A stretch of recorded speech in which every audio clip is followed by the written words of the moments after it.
मैं के सर आप सभी का अपनी कक्षा की इस क्लास में इस प्लेटफॉर्म पर स्वागत करता हूं। यस, आज से हमारा नया बैच स्टार्ट हो रहा है। जो 12th पास्ट स्टूडेंट है उनके लिए वो जेई मेंस और जेई एडवांस ये दोनों को टारगेट करता है ये बैच। तो आज से हम इस बैच को स्टार्ट कर रहे हैं, इस कोर्स को स्टार्ट कर रहे हैं। तो उसमें आप सभी का फिर से एक बार बहुत बहुत स्वागत है, वेलकम है। यस, तो बच्चों बहुत सारी बातें हैं, दिमाग में बहुत कुछ चल रहा है, बहुत कुछ कहना चाहता हूं। हाँ, थोड़ा कंफ्यूज हूं कि क्या पहले बताऊं क्या बाद में बताऊं, लेकिन चिंता मत करिए। लंबी जर्नी है हमारी, बहुत बड़ी लंबी जर्नी है। ऑलमोस्ट 1 ईयर या 1 ईयर से भी थोड़ा ज्यादा ही कह सकते हो आप। तो उसमें हम बहुत सारी बातें करेंगे, सारी इंफॉर्मेशन आपको मिलेगी। शॉर्ट में बस इतना कहना चाहता हूं, एक सिंगल लाइन अगर मैं बोलूं तो बस सीधा सीधा सा आपको ब्लाइंड फेथ रखना है। आपको कोई दिमाग नहीं लगाना है दूसरी बातों में, सर कोर्स कैसे होगा, कब होगा, क्या क्या होगा। यहां पर वो सब कुछ मिलेगा, यहां पर वो सब कुछ मिलेगा जिससे आप जेई में एक अच्छी रैंक ला सकते हो। देखो सिंपल सी बात है, जो भी चाहिए जेई के लिए अच्छी रैंक लाने के लिए वो सब यहां पर आपको मिलेगा। बस सीधा सीधा सा ये है कि आपको उन बातों को फॉलो करना है, जो कहा जा रहा है उसको आप फॉलो करते रहिए। बाकी सब कुछ हेडेक जो है वो हमारी है। आपको केवल इतना सा ध्यान रखना है कि सर ने आज जो क्लास में पढ़ाया है वो अच्छी तरह से सुनना है, उस पर अच्छी तरह से फोकस करना है। क्लास में जो बातें बताई है उसको क्लास खत्म होने के बाद फिर से थोड़ा सा सोचना है, यानी जो क्लास खत्म होती है उसके बाद उसको वापस रिवाइज करना है। रिवीजन करने के बाद उसमें जो होमवर्क दिया गया है वो होमवर्क आपको सॉल्व करना है, और उस होमवर्क में जो भी डाउट्स आते हैं वो नेक्स्ट क्लास में वापस आपको आके पूछना है। बस इतना सा ही है, उसके की आगे की प्लानिंग आपको नहीं करनी है। बस इतना सोचना कि सर ने आज जो क्लास में पढ़ाया वो समझ में आया या नहीं आया। थोड़ा कम समझ में आया तो वापस थोड़ा रिवाइज करो, उसके बारे में सोचो, और उसके लिए उससे रिलेटेड जो भी होमवर्क आपको मिलता है वो होमवर्क वापस से करो। होमवर्क को अच्छी तरह से करने की कोशिश करो। कुछ क्वेश्चंस होंगे, कुछ क्वेश्चंस नहीं होंगे, कोई बात नहीं भाई, 100% तो नहीं होंगे। जिनमें डाउट्स आता है वो डाउट्स आप पूछे, यहाँ पर क्लास में वापस डाउट्स भी डिस्कस करेंगे, और इसी तरह से चलता रहेगा। अगर ये हम फॉलो करते हैं, ये चीज कंटिन्यूअसली रेगुलरली हम करते रहेंगे ना, तो धीरे धीरे जो प्रॉब्लम्स है ना वो अपने आप कम होती जाएगी, अपने आप कम होती जाएगी। राइट। तो कुछ अब बच्चों के नाम भी ले लेता हूं, मुझे लगता है प्रदीप्ता, नैतिक, प्रिंस, अतुल, और किसी ने पूछा कि सर इज इट लाइव। हाँ भाई बिल्कुल लाइव है, आप लोगों के नाम भी मुझे दिख रहे हैं। कौशल, दर्पण, आयुष, सुमित, अभिनव, कमेंट भी दिख रहे हैं। अच्छा, अभिजीत का कहना है कि सर मैं बिल्कुल फॉलो करूंगा, 17 अप्रैल से करूंगा, लेकिन सर 16 को मेरा एनडीए का पेपर है। चलिए कोई बात नहीं, 17 से करिए क्योंकि ज़्यादा डिफरेंस है नहीं। अंकित कह रहा सर एडवांस में रैंक आएगा या नहीं आएगा। देखो अंकित, एक बात बताता हूँ, है ना, अगर आप सही ढंग से अगर मुझे फॉलो करते हो तो जेई मेंस में तो पता नहीं रैंक थोड़ी पीछे आ सकती है, लेकिन जेई एडवांस में ज़्यादा अच्छी रैंक लेके आओगी।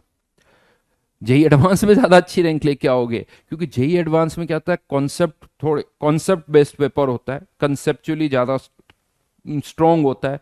तो बहुतों को तो कॉन्सेप्ट ही नहीं पता, तो वो तो गायब हो जाते हैं, वो गायब हो जाते हैं। इसीलिए जेई एडवांस्ड में रैंक लाना मेरे हिसाब से ज़्यादा अच्छा है। और इनफैक्ट हमारे बहुत सारे ऐसे स्टूडेंट्स हैं, अगर आप हिस्ट्री देखोगे ना तो मोस्टली स्टूडेंट्स की रैंक जेई एडवांस में ज़्यादा अच्छी आई है as compare to JEE mains. Specially मैं बात करूं जिनकी रैंक अंडर 100, अंडर 200, 500, 1000, 2000, इनकी मैं बात कर रहा हूँ, सीरियसली बोल रहा हूँ, इसको मजाक मत समझना।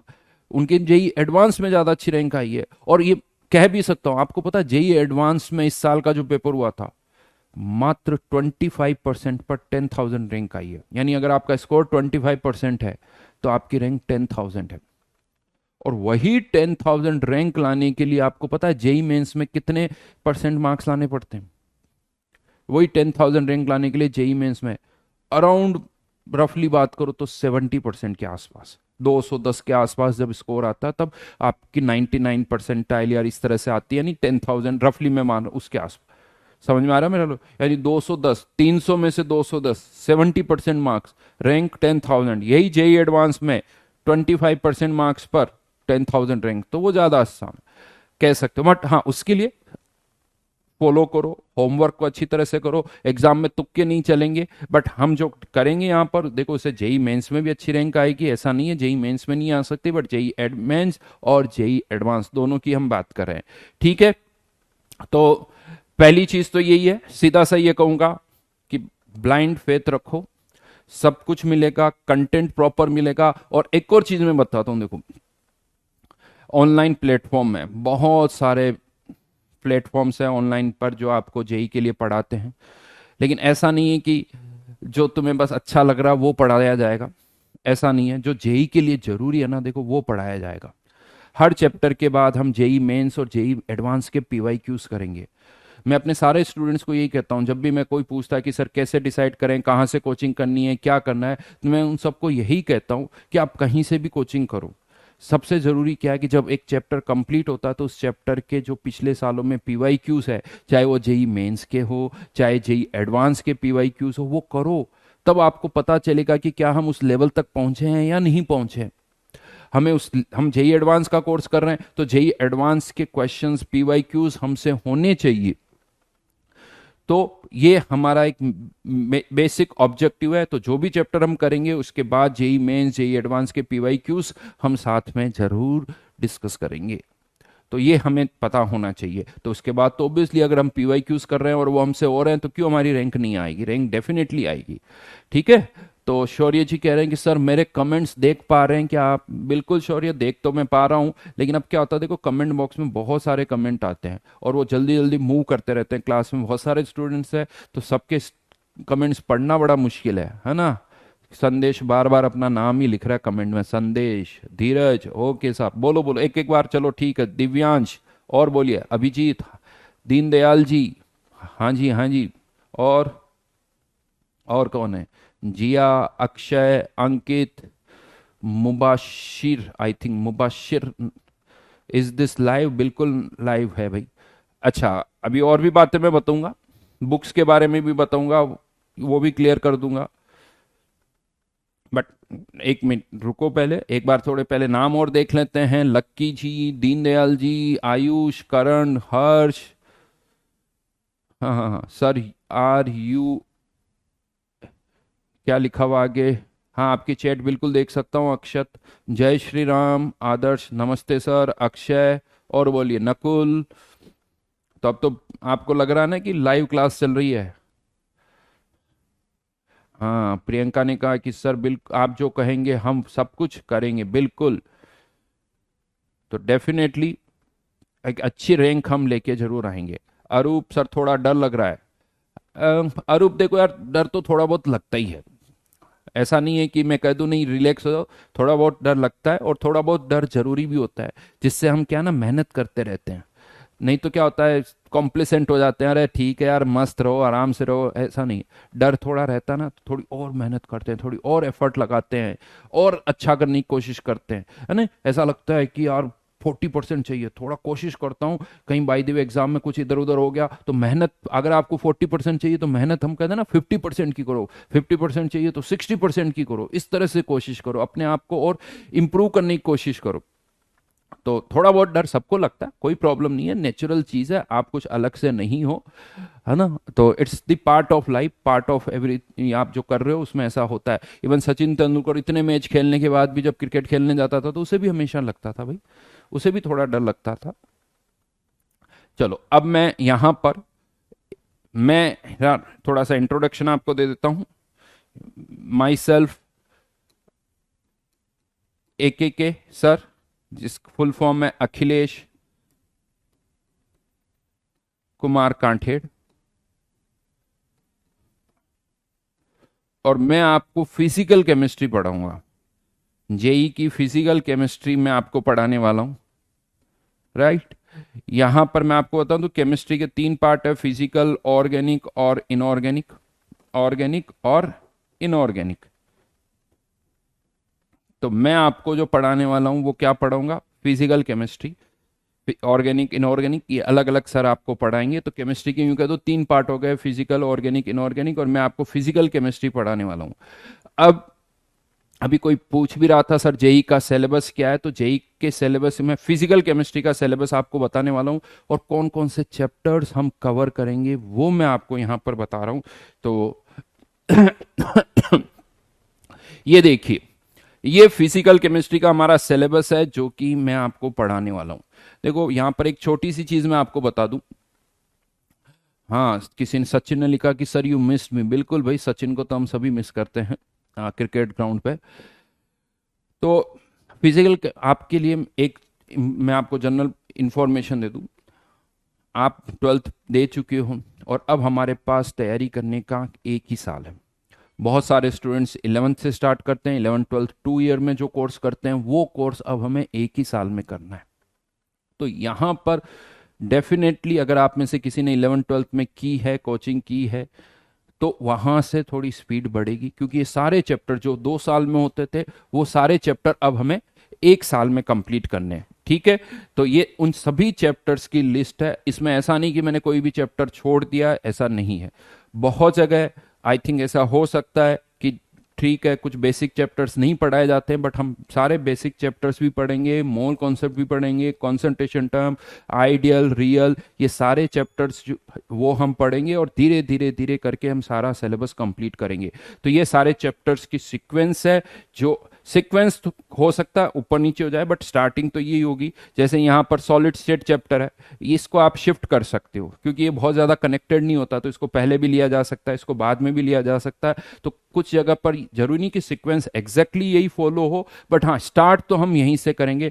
फर्स्ट चैप्टर जो हमारा होगा मोल कॉन्सेप्ट, सेकंड चैप्टर जो होगा कॉन्सेंट्रेशन टर्म, थर्ड चैप्टर जो होगा वो होगा आइडियल गैस। तो सीक्वेंस जो है, जो स्टार्टिंग सीक्वेंस है, वो हमारी यही रहेगी। क्लियर कि कौन कौन से चैप्टर सर पढ़ाने वाले हैं, इसमें अब कोई कंफ्यूजन नहीं रहा। चलिए, तो पहली बात तो ये कि ये सारे चैप्टर्स हम कवर करने वाले हैं। सेकंड पॉइंट पर आता हूं। सेकंड पॉइंट ये है कि आपको क्या कोई बुक परचेज करनी है, तो मेरा ये कहना है आपको एनसीईआरटी के अलावा और कोई भी बुक परचेज नहीं करनी है। और कोई भी बुक परचेज नहीं करनी है, आप सभी के पास केवल एक एनसीईआरटी की बुक्स हो, एक एनसीईआरटी की बुक होनी चाहिए, दैट्स इट। तो बुक्स में अगर मैं बात करूं, एनसीईआरटी की बुक होनी चाहिए क्योंकि उसकी हम रीडिंग लगाएंगे। एनसीईआरटी की बुक जेई मेंस के लिए भी जरूरी है और एनसीईआरटी की बुक जेई एडवांस के लिए भी जरूरी है। तो जहां तक बुक की बात है, आपके पास एनसीईआरटी की बुक होनी चाहिए, और कोई बुक की कोई जरूरत नहीं है। मटेरियल वाइज मैं आपको बता दूं, मटेरियल वाइज एनसीईआरटी तो आपके पास होगी होगी। दूसरा, आपको यहां से शीट मिलेगी, हर चैप्टर की एक शीट आपको मिलेगी जो कि काफी ज्यादा वास्ट है, काफी ज्यादा एक्सटेंसिव है। उसमें थ्योरी भी है, उसमें एक्सरसाइजेस भी है। एक्सरसाइज कोई एक दो एक्सरसाइज नहीं है, उसमें बहुत सारी बुक्स है, उसमें बहुत सारी बुक्स है। अंकित या कोई कमेंट कर रहा है पर्टिकुलर किसी बुक के बारे में, तो जब मैं बोल चुका हूं कि किसी भी बुक की कोई जरूरत नहीं है, तो उसमें मेरे हिसाब से सारी बुक्स आ गई। अब मैं पर्टिकुलरली कोई किसी बुक का नाम नहीं बोलूंगा कि ये बुक भी नहीं चाहिए, ये बुक भी नहीं चाहिए, सीधा सीधा है। देखिए, बुक्स उनको चाहिए जो कोई कोचिंग नहीं कर रहा है या जिनका मटेरियल जो है वो इतना अच्छा नहीं है। ऑलरेडी जो मैं आपको मटेरियल दे रहा हूं, जो शीट मैं आपको प्रोवाइड कर रहा हूं, ये बहुत ही वेल रिसर्च्ड है। इस शीट के अंदर जो आपको क्वेश्चंस मिलेंगे, सभी वैरायटी के क्वेश्चंस मिलेंगे, बहुत बेसिक क्वेश्चन से लेके आप कह सकते हो जेई एडवांस लेवल तक के टफ क्वेश्चंस भी सारे मिलेंगे। बट नॉर्मली आप बुक्स देखोगे ना, तो उसमें सीक्वेंस जो है बहुत प्रॉपर नहीं होती, बीच में ही कोई टफ क्वेश्चन आ जाता है, किसी और क्वेश्चन का किसी और कॉन्सेप्ट का क्वेश्चन आ जाता है। तो यहां पर जो ये शीट मैं आपको दे रहा हूं ना, इसमें सारे क्वेश्चंस की एक बहुत प्रॉपर सीक्वेंस है। और मेरा मानना है कि अगर हम प्रॉपर सीक्वेंस से क्वेश्चंस को करेंगे ना, तो धीरे धीरे धीरे टफ क्वेश्चंस भी आसान हो जाते हैं। टफ क्वेश्चंस को बहुत बार क्या होता है, सडनली मैं एक टफ क्वेश्चन दे दूं, आपसे नहीं हो पाएगा, लेकिन अगर उससे पहले जो बेसिक क्वेश्चंस अगर हम कर चुके हैं, तो वो टफ क्वेश्चंस भी आसान लगते हैं। तो अगर आप मुझसे पूछोगे कि जो शीट में प्रोवाइड करता हूं उसका सबसे अच्छा यानी उसकी यूएसपी क्या है, तो उसकी यूएसपी यही है कि जितने भी क्वेश्चंस है उस शीट के अंदर वो एक बहुत प्रॉपर सीक्वेंस में है, वो प्रॉपर सीक्वेंस में। और जैसे हम मैं थ्योरी पढ़ाता हूँ उस थ्योरी से बहुत कनेक्टेड है। तो जिस दिन हमारी क्लास होगी उस क्लास के बाद आपको होमवर्क मिलेगा, वो होमवर्क जो है वो आपको करना है। नेक्स्ट क्लास के बाद नेक्स्ट होमवर्क, तो रेगुलरली आपको होमवर्क मिलता रहेगा। तो शीट के अंदर मैं आपको थोड़ा सा आइडिया देता हूँ। शीट में बहुत सारी एक्सरसाइज होती है, यानी एक्सरसाइज 1, एक्सरसाइज 2, 3, 4, 5 और 6, टोटल 6 एक्सरसाइजेस होती है। लेकिन इनके नाम 1, 2, 3, 4, 5, 6 नहीं होंगे, थोड़ा सा हमने इनके नाम बदल दिए। कैसे बदल दिए वो भी बता देता हूं आप लोगों को, है ना, वो भी आपको बता देता हूं। देखो अंकित बेटा, यार कुछ कुछ स्टूडेंट्स है ना, एक ही कमेंट को उन्हें लगता है कि बस लिखते जाओ लिखते जाओ लिखते जाओ। भाई तुम फिजिकल केमिस्ट्री के बारे में पूछना चाहते हो या तुम्हें बस एक लाइन जो तुम लिख रहे हो उसके अलावा और किसी से कोई मतलब है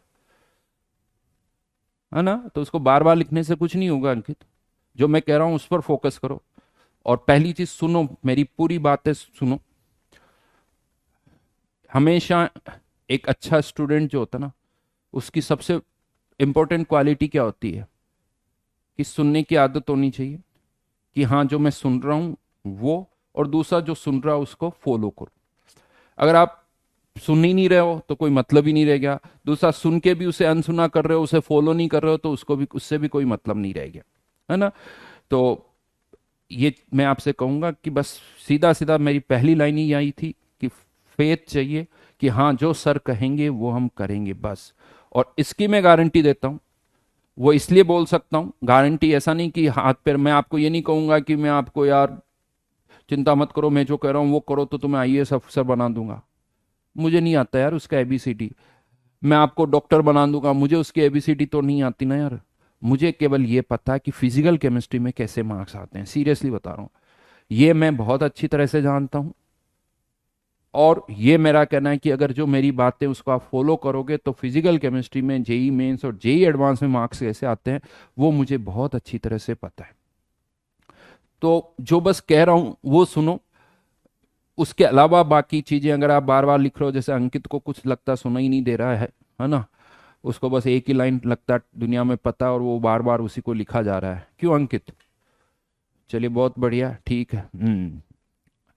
तो उसको है ना, उसको पता मेरे को ये 5 क्वेश्चन पूछने हैं सर, कोई भी जवाब दे तो उससे कोई मतलब नहीं है, सर क्या बोल रहे हैं उससे कोई लेना देना नहीं, मेरे को तो ये पूछना है और बस पूछते रहना है। तो मुझे लगता है वो पूछते ही रहोगे अंकित, है ना, चलता रहेगा। चलिए, हो सकता है कोई स्पैमर हो, कोई बात नहीं। तो इनके जो नाम है ना वो थोड़े अलग है, मैं बताता हूँ कैसे।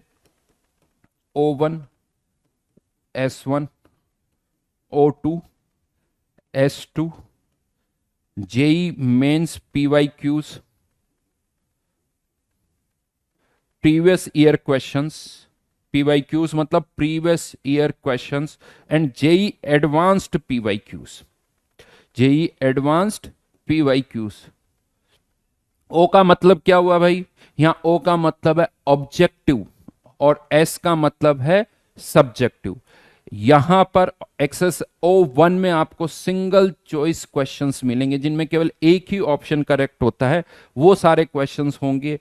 S1 में इंटीजर टाइप्स या न्यूमेरिकल क्वेश्चंस होंगे, न्यूमेरिकल टाइप क्वेश्चंस होंगे, न्यूमेरिकल प्रॉब्लम्स जो से होती है कि इसका आंसर 32 या 32.3 या 31 या 453, इस टाइप से इन्हें न्यूमेरिकल वाले बोलते हैं। इवन S2 जो है वो भी न्यूमेरिकल वाली है, बट S2 का जो लेवल है वो थोड़ा टफ है, यूं कह सकते हो।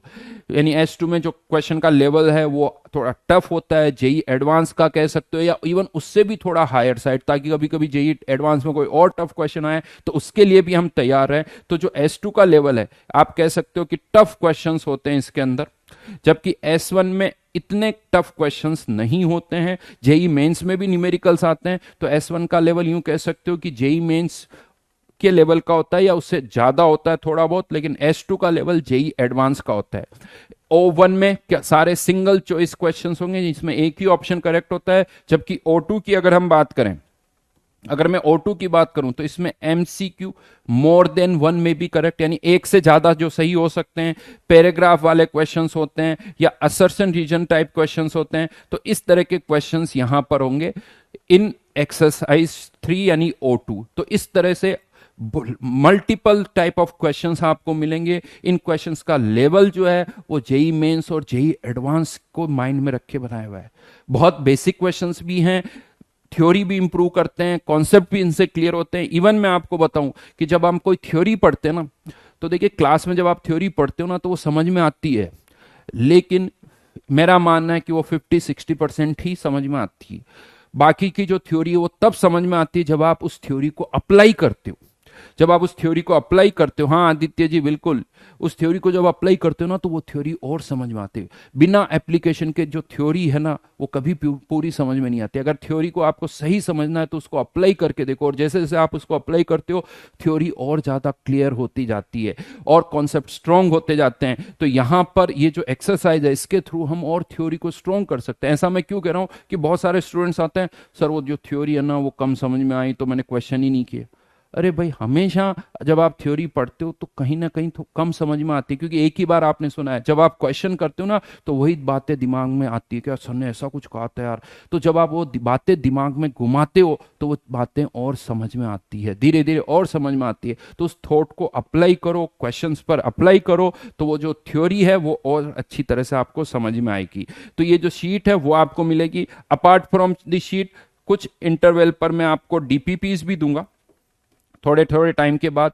डीपीपी, डेली प्रैक्टिस प्रॉब्लम, वैसे नाम तो इसका डेली प्रैक्टिस प्रॉब्लम है, लेकिन ऐसा नहीं कि डेली मिलेगी, ये कुछ इंटरवल में मिलेगी। कि मुझे लगता है कि एक चैप्टर जो हो गया, बहुत दिन हो गए, चलो उसको थोड़ा रिवाइज करना है, तो उससे रिलेटेड मैं आपको एक डीपीपी दूंगा कि चलो पुराना चैप्टर है उसको भी वापस रिवाइज कर लेते हैं। बट हाँ, मेजर फोकस जो हमारा रहेगा वो किस पर रहेगा? शीट पर रहेगा।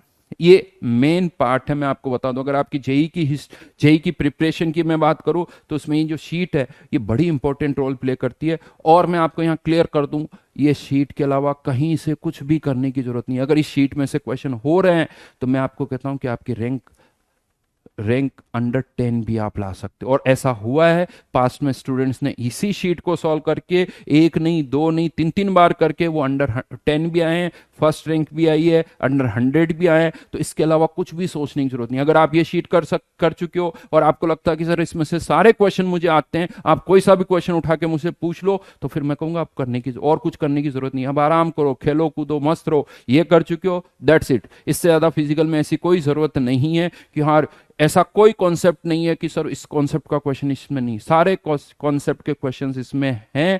तो आपको केवल इसी पर फोकस करना है, इधर उधर कुछ भी नहीं सोचना कि आज एक दोस्त आया और मेरे पास है और सर देखो ये बड़ा अच्छे से कुछ उसने बुक बताई है, बड़ी ऐसी है। तो मैं आपको बता दूं, इस तरह से डाइवर्ट नहीं होना है, आपको फोकस रखना है और इसी के अकॉर्डिंग आपको पढ़ना है। राइट? किसी ने पूछा है कि सर इसी सीक्वेंस में पढ़ेंगे, तो शायद ये मैंने बोल दिया चैप्टर किस सीक्वेंस में हम पढ़ेंगे, और वो सीक्वेंस भी मोर और लेस मैंने बता दी। लेकिन साथ में मैंने ये भी कहा कि उसमें थोड़ा बहुत चेंज हो सकता है। ये स्टेटमेंट ऑलरेडी दे चुका हूं, सारे चैप्टर्स में बता चुका हूं कि कौन कौन से चैप्टर्स हम पढ़ने वाले हैं। राइट है ना? चलिए, तो उसके बाद और आगे बढ़ते हैं। ये तो आपका हो गया कि एनसीईआरटी की बुक होनी चाहिए। नो अदर बुक्स, मैं आपको यहां पर लिख दूं, नो अदर बुक्स। और जहां तक थ्योरी की बात है, देखिए थ्योरी जो है ना मैं आपको क्लास में पढ़ाऊंगा। तो थ्योरी जो है, जो मैं आपको क्लास में बता रहा हूं, वो उसी को अच्छी तरह से सुनो। क्योंकि मार्केट में या कहीं पर भी आप सोचो कि मुझे थ्योरी की कोई बुक मिल जाए, तो जितनी भी बुक्स है वो एक्सरसाइजेस की है, उसमें थ्योरी नहीं है। तो थ्योरी के लिए आपको क्लास पर ही फोकस रहना होगा, है ना? सेफ ने पूछा कि देखिए बहुत सारे स्टूडेंट्स हैं जो इवन मेडिकल या नीट का एग्जाम देते हैं, वो भी केमिस्ट्री पढ़ते हैं। ऑलरेडी मेरे स्टूडेंट्स हैं जो कि नीट में भी अंडर 100 रैंक ला चुके हैं। और मैं आपको एक चीज बता दूं, यहां पर जेई मेंस की अगर मैं बात करूं, अगर आप जेई मेंस पर फोकस कर रहे हैं तो जेई मेंस के लिए एक्सरसाइज ये यहां से अगर मैं बताऊं आपको, तो O1, S1 और जेई में ये जो एक्सरसाइजेस है ये जेई मेंस के लिए हैं। और O2, S2 और ये जेई एडवांस के लिए आप कह सकते हो। तो इवन केवल जेई मेंस तक के एग्जाम की हम बात करें, उस पर मेनली फोकस करना है, तो ये तीन एक्सरसाइज हमारे लिए इंपॉर्टेंट है, O1, S1 और जेई मेंस। और जो नीट के स्टूडेंट हैं, जो नीट के स्टूडेंट्स हैं वो भी इन पर फोकस कर सकते हैं, O1, S1 पर। S1 के लेवल के क्वेश्चंस नीट में इतने नहीं आते हैं, बट O1 लेवल के क्वेश्चंस नीट में आते हैं। तो आप कह सकते हो नीट वाले जितने भी स्टूडेंट्स हैं उनके लिए O1 है, और बहुत सारे स्टूडेंट्स हैं जो नीट देते हैं फिर भी केमिस्ट्री पढ़ते हैं, तो ऐसे हैं। तो ये जनरल इंफॉर्मेशन आप लोगों के लिए यहाँ पर है। अच्छा, अब यहाँ पर एक और छोटी सी चीज़ मैं आपको बता दूं, बुक्स की क्लियरिटी मैंने कर दी। आपको कितने रजिस्टर्स बनाने हैं, तो यहाँ पर मैं आपको बता दूं, आपको 3 रजिस्टर बनाने हैं। कितने रजिस्टर बनाने हैं? 3 रजिस्टर, ठीक है। 3 किसके लिए? तो पहला रजिस्टर तो आपको क्लास नोट्स के लिए, जो क्लास में हम पढ़ेंगे उसके लिए आपके पास एक रजिस्टर होना चाहिए। दूसरा, जो मैं आपको होमवर्क दूंगा, जो शीट आपको दी जाएगी, डीपीपी आपको दी जाएगी, उसका होमवर्क भी आपको एक अलग रजिस्टर में करना है, तो होमवर्क के लिए एक अलग रजिस्टर होना चाहिए। और तीसरा एक को रजिस्टर जो है, थोड़े थोड़े दिनों के बाद हम क्या करते हैं कि पुराना एक चैप्टर हो गया, मान लो एक चैप्टर आपका हुए 2 महीने हो गए, नहीं अब सर थोड़ा भूलने लगा हूं, तो उसको वापस थोड़ा रिवाइज करना पड़ता है। तो रिवीजन करते वक्त सारी शीट नहीं करते, बट उसमें से कुछ सेलेक्टेड क्वेश्चन करते हैं, 15 20 25 क्वेश्चन करते हैं, तो उनको हमें रिवाइज करना होता है। तो एक और रजिस्टर चाहिए जिसे मैं कहता हूं रिवीजन रजिस्टर। तो कि आपको याद रहना चाहिए यार इस चीज को मैंने रिवाइज किया था, तो वो रिवीजन रजिस्टर में लिख दो, उसमें आगे ना एक इंडेक्स बना लो कि यार इस डेट को मैं ये रिवाइज कर रहा हूं, ताकि आपको याद रहे। नहीं तो क्या होता है, इतने सारे सब्जेक्ट होते हैं, इतनी सारी चीजें होती है, तो भूल जाते 2 महीने बाद यार इसको रिवाइज किया था या नहीं किया था। तो उसका भी आपके पास एक रिकॉर्ड होना चाहिए, एक रिकॉर्ड होना चाहिए। तो 3 रजिस्टर आपको बनाने, क्लास नोट्स, होमवर्क और रिवीजन। अगेन एक और इंपॉर्टेंट चीज मैं आपको बता दूं, आपके पास कोई रफ रजिस्टर नहीं होना चाहिए। बहुत सारी बात स्टूडेंट्स क्या करते हैं, सर वो किया था लेकिन रफ में कर दिया। भाई रफ तो कुछ है ही नहीं, ऐसी कोई भी चीज आप कहीं पर करके फेंकोगे नहीं। हर एक चीज होमवर्क करना तो होमवर्क के रजिस्टर में। इवन मैं एक और इंपॉर्टेंट चीज आपको बता दूं, जब आप होमवर्क कर रहे हो तो उसमें कुछ मल्टीप्लाई करना है, डिवाइड करना है, तो वो भी आप उसी पेज पर करोगे। यानी क्वेश्चन नंबर 3, मान लो किसी शीट का क्वेश्चन करें, क्वेश्चन नंबर 3 यहां पर आपने कुछ फॉर्मूला लगाया और कुछ मल्टीप्लाई करना है, तो यहीं पेज के नीचे या तो या साइड में ऐसे लाइन ड्रॉ करो और यहीं पर सारी कैलकुलेशन करनी है, वहीं पर सारी कैलकुलेशन आपकी होनी चाहिए। ऐसा नहीं है कि एक अलग पेज पे कैलकुलेशन कर रहा हूं, नहीं, वो कैलकुलेशन भी वहीं पर हो। तो और वो सबको संभाल के रखना है। तो देखिए, मैं अगर आप यहां पर अब आगे बढ़ते हैं, थोड़ा सा एक दो बातें और कहूंगा। अगर जेई में हमें एक अच्छी रैंक लानी है ना, तो क्या जरूरी है? देखो सीधी सी बात है, देखो एक तो प्रॉपर गाइडेंस, कंटेंट प्रॉपर मिलना चाहिए। देखो बेटा, क्योंकि आजकल क्या ना, ऑनलाइन का जमाना है, जो बस अच्छा लग रहा है वो कंटेंट दे दो, जो अच्छा नहीं समझ में आ रहा है, बच्चों को तकलीफ होती है, वो हटा दो ताकि बच्चे मजे करते रहें, और बाद में जेई के टाइम समझ में आता है यार ये तो आता ही नहीं है, ये आता ही नहीं है। तो वो कंटेंट जेई लेवल का होना चाहिए। तो खैर वो डेफिनेटली आपको यहाँ मिलेगा, वो हमारी रिस्पॉन्सिबिलिटी है। तो कंटेंट वाली पार्ट तो मेरा है। तो रेगुलरली क्लासेस करो, यही सबसे पहला पॉइंट है। यानी जेई में अगर एक अच्छी रैंक लानी है तो क्या इंपॉर्टेंट है, तो वो है रेगुलर क्लासेस, ये पहला स्टेप। दूसरा, होमवर्क हम रेगुलरली करते रहें, होमवर्क, और उस होमवर्क का रिवीजन टाइम टू टाइम। वो मैं आपको बताऊंगा, वो आपको नहीं करना, सब कब रिवीजन करना है, क्या करना है, वो भी मैं आपको बताऊंगा। बट ये 3 इंपॉर्टेंट स्टेप्स है, अगर आप इनको फॉलो करते हो तो प्रॉब्लम ही नहीं आने वाली भाई, आपको प्रॉब्लम ही नहीं आएगी। किसी ने कहा, अब्दुल ने, सर रिवीजन रजिस्टर समझ में नहीं आया। रिवीजन रजिस्टर का मतलब यह है कि 2 महीने के बाद आपको लगा यार कि ये चैप्टर थोड़ा भूल रहा हूं, तो वापस से चलो इसको पढ़ लेते हैं। तो केवल नोट्स पढ़ने से रिवीजन नहीं होता है, कभी भी आप रिवीजन करते हो ना, तो उस पर कम से कम 20 25 30 क्वेश्चन फिर से करने होते हैं। तो वो 20 25 क्वेश्चन कहाँ करोगे, वो कहाँ करना है आपको, रिवीजन रजिस्टर में करना है। अब समझ में आई अब्दुल बात कि रिवीजन रजिस्टर का क्या मतलब हो गया? ठीक है, ये अच्छा है। अभी शॉर्ट नोट्स और इसकी अभी कोई बात नहीं कर रहे हैं, अभी शॉर्ट नोट्स ये सारी चीजें जब चैप्टर कंप्लीट होगा तब बताऊंगा, अभी उसकी कोई जरूरत नहीं है। शीट कहाँ मिलेगी? चलिए, ये एक अच्छा क्वेश्चन पूछा। आपके ऐप पर ही आपको शीट मिल जाएगी।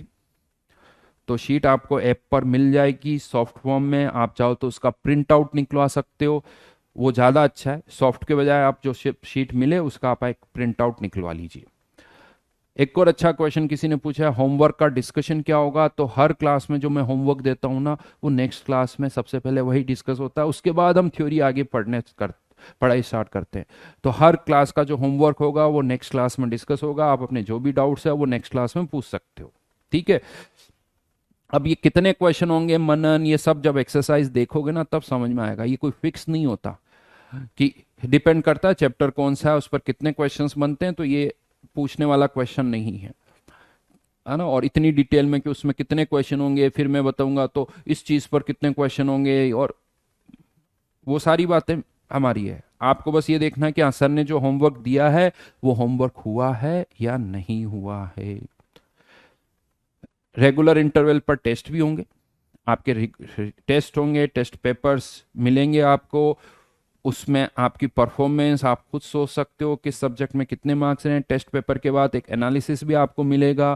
क्लास के अंदर भी हम टेस्ट पेपर डिस्कस करेंगे, और उसके अंदर मैं आपको बताऊंगा कि हाँ कितने क्वेश्चंस होने चाहिए, कौन से क्वेश्चंस आसान है, कौन से टफ है, ये तो हो ही जाने चाहिए। तो इस तरह से डिस्कशन भी क्लास के अंदर होगा।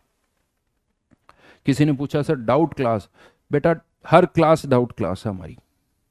आपके जो डाउट है वो पूछिए, ऐसा नहीं है। लेकिन अब डाउट क्लास में क्या होता है, जो चीज मैं पढ़ा चुका हूं वही वापस डाउट कभी नहीं हो सकता।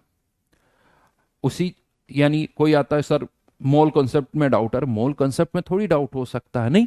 तो इसलिए आप फॉलो करिए, हर क्लास में आप अपनी डाउट पूछ सकते हो। लेकिन ये ध्यान रखो कि जो बातें मैंने कही है उन्हीं को वापस से नहीं पूछें।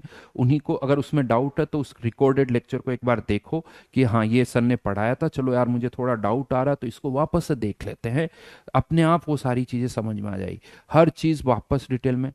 लास्ट 20 ईयर्स से यही पढ़ा रहा हूँ, तो यूं कह सकता हूँ ये एक्सपीरियंस भी है। मुझे ये पता है कि किस चीज़ को स्लोली पढ़ाना है, कहाँ पर हम थोड़ी स्पीड बढ़ा सकते हैं, कहाँ बच्चों को क्या डाउट आते हैं। तो इवन पहले से ही आपके दिमाग में जो डाउट आ रहे हैं ना, उसके आंसर आपको पहले ही मिल जाएंगे। अभी आप देखना, जब मैं पहली क्लास पढ़ूंगा तो आप सोच भी नहीं सकते हो, आपने अगर पहले पढ़ा हुआ तो आपको लगेगा सर ये तो हमें कभी पढ़ाया नहीं गया, इतना बेसिक से तो हम कुछ पढ़ते ही नहीं है। यानी आप जहां से पढ़ना स्टार्ट करोगे उसके बहुत पीछे से, उससे बहुत पहले से मैं आपको पढ़ाना स्टार्ट करूंगा। तो बहुत छोटी छोटी बातें बताऊंगा, बेसिक्स से हम बिल्कुल आगे जाएंगे। बस आपको, अगर आप मुझसे पूछो ना कि सर प्री रिक्विजिट क्या है, हमारी तरफ से आप क्या एक्सपेक्ट करते हो, तो मैं आपसे यही एक्सपेक्ट करता हूं कि आपकी कैलकुलेशन स्पीड जो है ना वो फास्ट होनी चाहिए। मल्टीप्लाई करना, डिवाइड करना, ये जो होता है ना उसमें बहुत कम टाइम लगना चाहिए। बहुत बार मैं देखता हूँ स्टूडेंट को एक क्वेश्चन आता है, कैलकुलेशन करते हैं तो एक तो उसमें टाइम बहुत लगा देते हैं, या कभी कभी क्या होता है गड़बड़ हो जाती है। अब कैलकुलेशन में गड़बड़ हो जाती है, आंसर नहीं आता, तो ऐसा लगता है यार कॉन्सेप्ट ही नहीं पता। बाद में समझ में आता है कि ये तो कॉन्सेप्ट तो सही था लेकिन कैलकुलेशन की मिस्टेक थी। तो इस तरह से बहुत सारे, यानी इसमें 10 में से मैं आपको तो 10 में से इवन ऐसा होता है बहुत बार कि चलो 2-3 क्वेश्चन आपको नहीं आए, ठीक है कोई बात नहीं, सर से पूछेंगे हो जाएगा। तो 2-3 तो वैसे चले जाते हैं।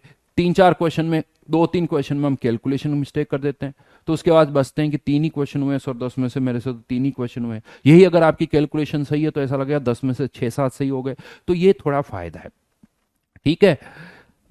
चलो, अब और बहुत सारे क्वेश्चंस आ रहे हैं, कुछ कुछ स्टूडेंट्स अपने इच्छा से लिख रहे हैं शीट कब खत्म हो, सिलेबस कब खत्म होगा। तो देखिए आपका सिलेबस जो है मुझे लगता है दिसंबर एंड में ही खत्म होगा, उसमें भी फाइट है। और क्योंकि, बट एग्जैक्ट डेट मुझे देखनी पड़ेगी, बट हाँ दिसंबर एंड या इस तरह से जनवरी, इसके आसपास कुछ कह सकते हो आप।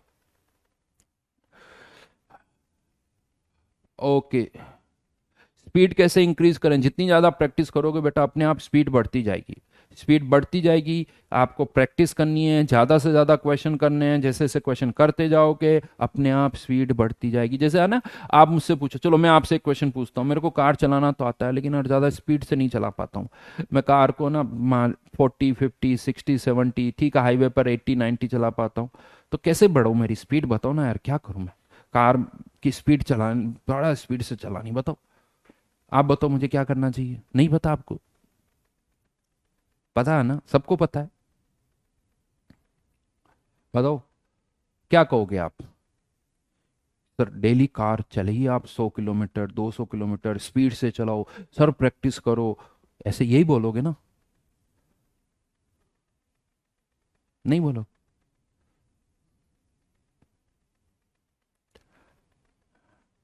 बताओ। हाँ, एक्सेलरेटर दबाओ, बिल्कुल सही बात है। एक्सेलरेट करिए, वो भी करना है। तो बस वही चीज, आपको भी आंसर पता है। प्रैक्टिस मोर, और ज्यादा प्रैक्टिस करो। यानी आप भी मुझे यही कह रहे हो कि सर कार की स्पीड बढ़ानी है, साइकिल की स्पीड बढ़ानी है, आपके दौड़ने की स्पीड बढ़ानी है, तो क्या करो, और ज्यादा प्रैक्टिस करो। तो बस आपको भी यही करना है, आपको अपनी स्पीड बढ़ानी है तो और ज्यादा प्रैक्टिस करिए। तो अपने आप आपकी स्पीड जो है वो बढ़ जाएगी। यस। चलिए अब बताइए और कुछ। तो आपके इधर सारे क्वेश्चंस के मैंने आंसर बता दिए। अब हम आई थिंक फिजिकल केमिस्ट्री पर आ सकते हैं, और फिजिकल केमिस्ट्री स्टार्ट करते हैं। क्यों? क्योंकि देखिए हमारे पास टाइम ज़्यादा है नहीं, बहुत सारे चैप्टर्स हैं। टाइम हमारे पास, आपको लग रहा है सर अभी तो अगले साल जेई है, तो मैं आपको बता दूं, देखो अगले साल जरूर है, लेकिन फिर भी हमारे पास टाइम की तो शॉर्टेज है। तो इसीलिए इधर उधर की बातों पे ज़्यादा ना डिस्कस करते हुए अब फोकस करते हैं, फिजिकल केमिस्ट्री पर आते हैं। और फिजिकल केमिस्ट्री का पहला चैप्टर स्टार्ट करते हैं। एक बार मैं वापस आपको यहाँ पर दिखा रहा हूँ जो चैप्टर्स की सीक्वेंस मैंने लिखी थी। तो स्टार्ट करते हैं first chapter, which is mole concept. ठीक है, करें स्टार्ट। चलिए, तो अपने अपने जो भी, जिन भगवान को आप मानते हो उनको एक बार याद करिए, और रजिस्टर में आप हेडिंग डाल सकते हैं।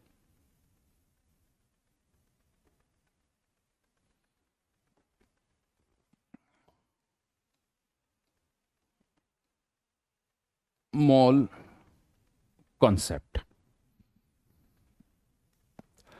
हाँ हाँ सर, क्वेश्चन नहीं बनते, कोई स्टूडेंट कह रहा है कि क्वेश्चन नहीं बनते, क्या करें? बेटा कुछ नहीं करना, अभी ढंग से लेक्चर सुनो, और जो मैं होमवर्क देता हूँ उसको वापस ट्राई करो, फिर बात करेंगे, है ना? तब बात करेंगे, फिर बताना कि बन रहे हैं या नहीं बन रहे हैं। अभी तो लेक्चर सुनो अच्छी तरह से, इस पर फोकस करो, और ये सोचो कि नहीं, मैं अगर ढंग से सुनूंगा तो डेफिनेटली क्वेश्चन बनेंगे, उनके सॉल्यूशन भी आएंगे। और ये देखो कि कोई और स्टूडेंट अगर उन्हीं क्वेश्चंस को सॉल्व कर रहा है तो आप भी कर सकते हो, आप क्यों नहीं कर सकते हो? है ना? तो सब हो जाएंगे, बस ढंग से सुनो। और जब पढ़ रहे हो ना, तो ये देखो कि दिमाग में और कुछ नहीं आना चाहिए। जब आप क्लास में बैठ के यहाँ पढ़ रहे हो ना, तो दुनिया में कुछ भी नहीं दिखना चाहिए कि यहाँ ये हो रहा होगा, वो दोस्त वो कर रहा है, वो दोस्त तो खेल रहा है, वो टीवी देख रहा है, वो उन सर से पढ़ रहा है, कोई दिमाग में कुछ भी नहीं, केवल एक ही थॉट कि यहाँ सर पढ़ा रहे हैं, और वही चीज दिमाग में आनी चाहिए। दिन भर वही चलना चाहिए कि अच्छा सर ने आज ये पढ़ाया, ये चीज मैंने सुनी, उसका होमवर्क किया, बस ये करते रहो। हाँ, इनको था ना, सब्जेक्ट से प्यार करो, उसके बारे में सोचते रहो, तो सब समझ में आएगा। जिस दिन आपका इंटरेस्ट डेवलप हो जाएगा ना, क्वेश्चन भी होने लगेंगे, मजा भी आने लगेगा, थकान नहीं आएगी, ऐसा लगेगा हाँ सर मजा आ रहा है, सर दो पांच क्वेश्चन और दे दो सर, 15 क्वेश्चन और दे दो, बड़ा मजा आ रहा है सर। इस तरह से तो वो इंटरेस्ट डेवलप कर लो, और इंटरेस्ट क्या ना, क्वेश्चन होंगे तो और डेवलप होगा, क्वेश्चन होते जाएंगे, तो उसके लिए रेगुलरिटी रखो, अपने आप हो जाएगा। तो उसके बारे में कुछ मत सोचो। तो चलिए मॉल कॉन्सेप्ट की बात करते हैं। अब यहां पर इस चैप्टर में एक टर्म जो सबसे ज्यादा यूज होती है, सबसे पहले उसी की मैं बात कर रहा हूं, दैट इज एटॉमिक मास, है ना? अब यहां पर एक छोटा सा पॉइंट आता है, ये जो वर्ड मैंने लिखा ना, मास, मास और वेट, इसमें क्या कोई डिफरेंस होता है क्या? मास और वेट, इसमें कोई डिफरेंस होता है क्या, या दोनों एक ही बात है? कि मैं एटॉमिक मास बोलूं या एटॉमिक वेट बोलूं, is there any difference between mass and weight? अगर वो डिफरेंस है तो क्या है, ये बताओ। देखें, अदिति ने, किसी ने लिखा सर 11th 12th उतनी स्ट्रांग नहीं है। सारी बातें छोड़ दो, केवल जो पढ़ाया जा रहा है उस पर फोकस करो। 11th 12th स्ट्रांग नहीं है तो बस यूं सोचो कि अब स्ट्रांग हो जाएगी, हाँ थोड़ी एफर्ट्स एक्स्ट्रा लगानी पड़ेगी, यूं कह सकते हो आप। जिनकी ऑलरेडी 11th 12th स्ट्रांग है, हो सकता है उनको थोड़ी कम एफर्ट्स लगानी पड़े। अगर आपको लगता नहीं है तो हो तो जाएगी, बट थोड़ा और एक्स्ट्रा एफर्ट्स लगाने के लिए तैयार रहो। बिल्कुल सही। तो जो वेट होता है ना, मास तो सिंपली क्या होता है, एम, लेकिन जो वेट होता है वो क्या होता है, एक तरह से एम इंटू जी, जिसे आप फोर्स भी कह सकते हो, जिसे आप फोर्स भी कह सकते हो, है ना? Mass multiplied by gravitational acceleration. तो डिफरेंस होता है। लेकिन अब आप सोचो, अगर आपसे पूछा जाता, कोई आपसे ये पूछे कि आप बता दो ना, आपका वेट 60 किलोग्राम है, तो ये जो 60 किलोग्राम है, नॉर्मल कहते हैं ना कि इसका वेट 60 किलोग्राम, मेरा 80 किलोग्राम, इसका 70 किलोग्राम, तो क्या ये जो आप और हम बताते हैं या वेट होता है या मास होता है? ये वेट होता है या मास होता है? जैसे मैं कहता हूं मेरा वेट 80 किलोग्राम है, हो सकता है लग रहा हो नहीं लग रहा हो, बट है इसके, तो क्या ये मेरा वेट है या मेरा मास है? बताओ।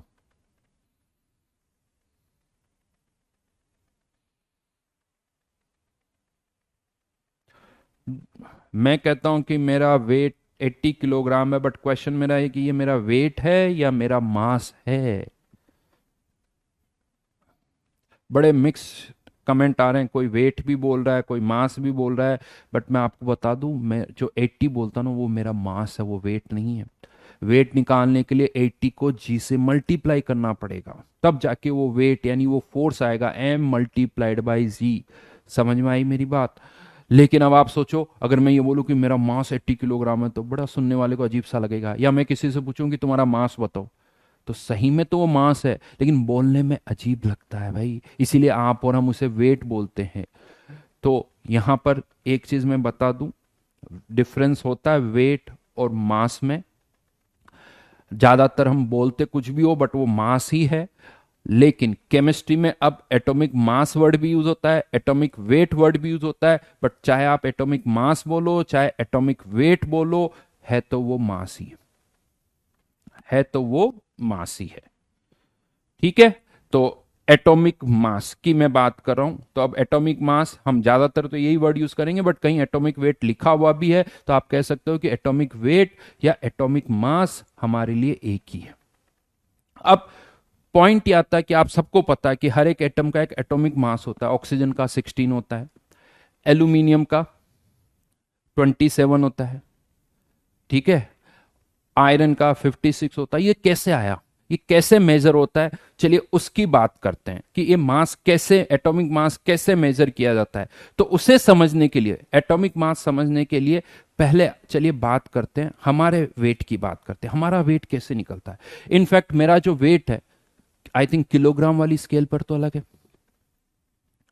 स्केल और भी हो सकती है। मेरा वेट मैं किलोग्राम में भी मेजर कर सकता हूँ, ग्राम में भी मेजर कर सकता हूँ, और अगर मेरा वेट की अगर मैं बात करूँ तो मैं पाउंड्स में भी मेजर कर सकता हूँ। ये अलग अलग यूनिट है, किलोग्राम, ग्राम, पाउंड्स, हाँ या ना?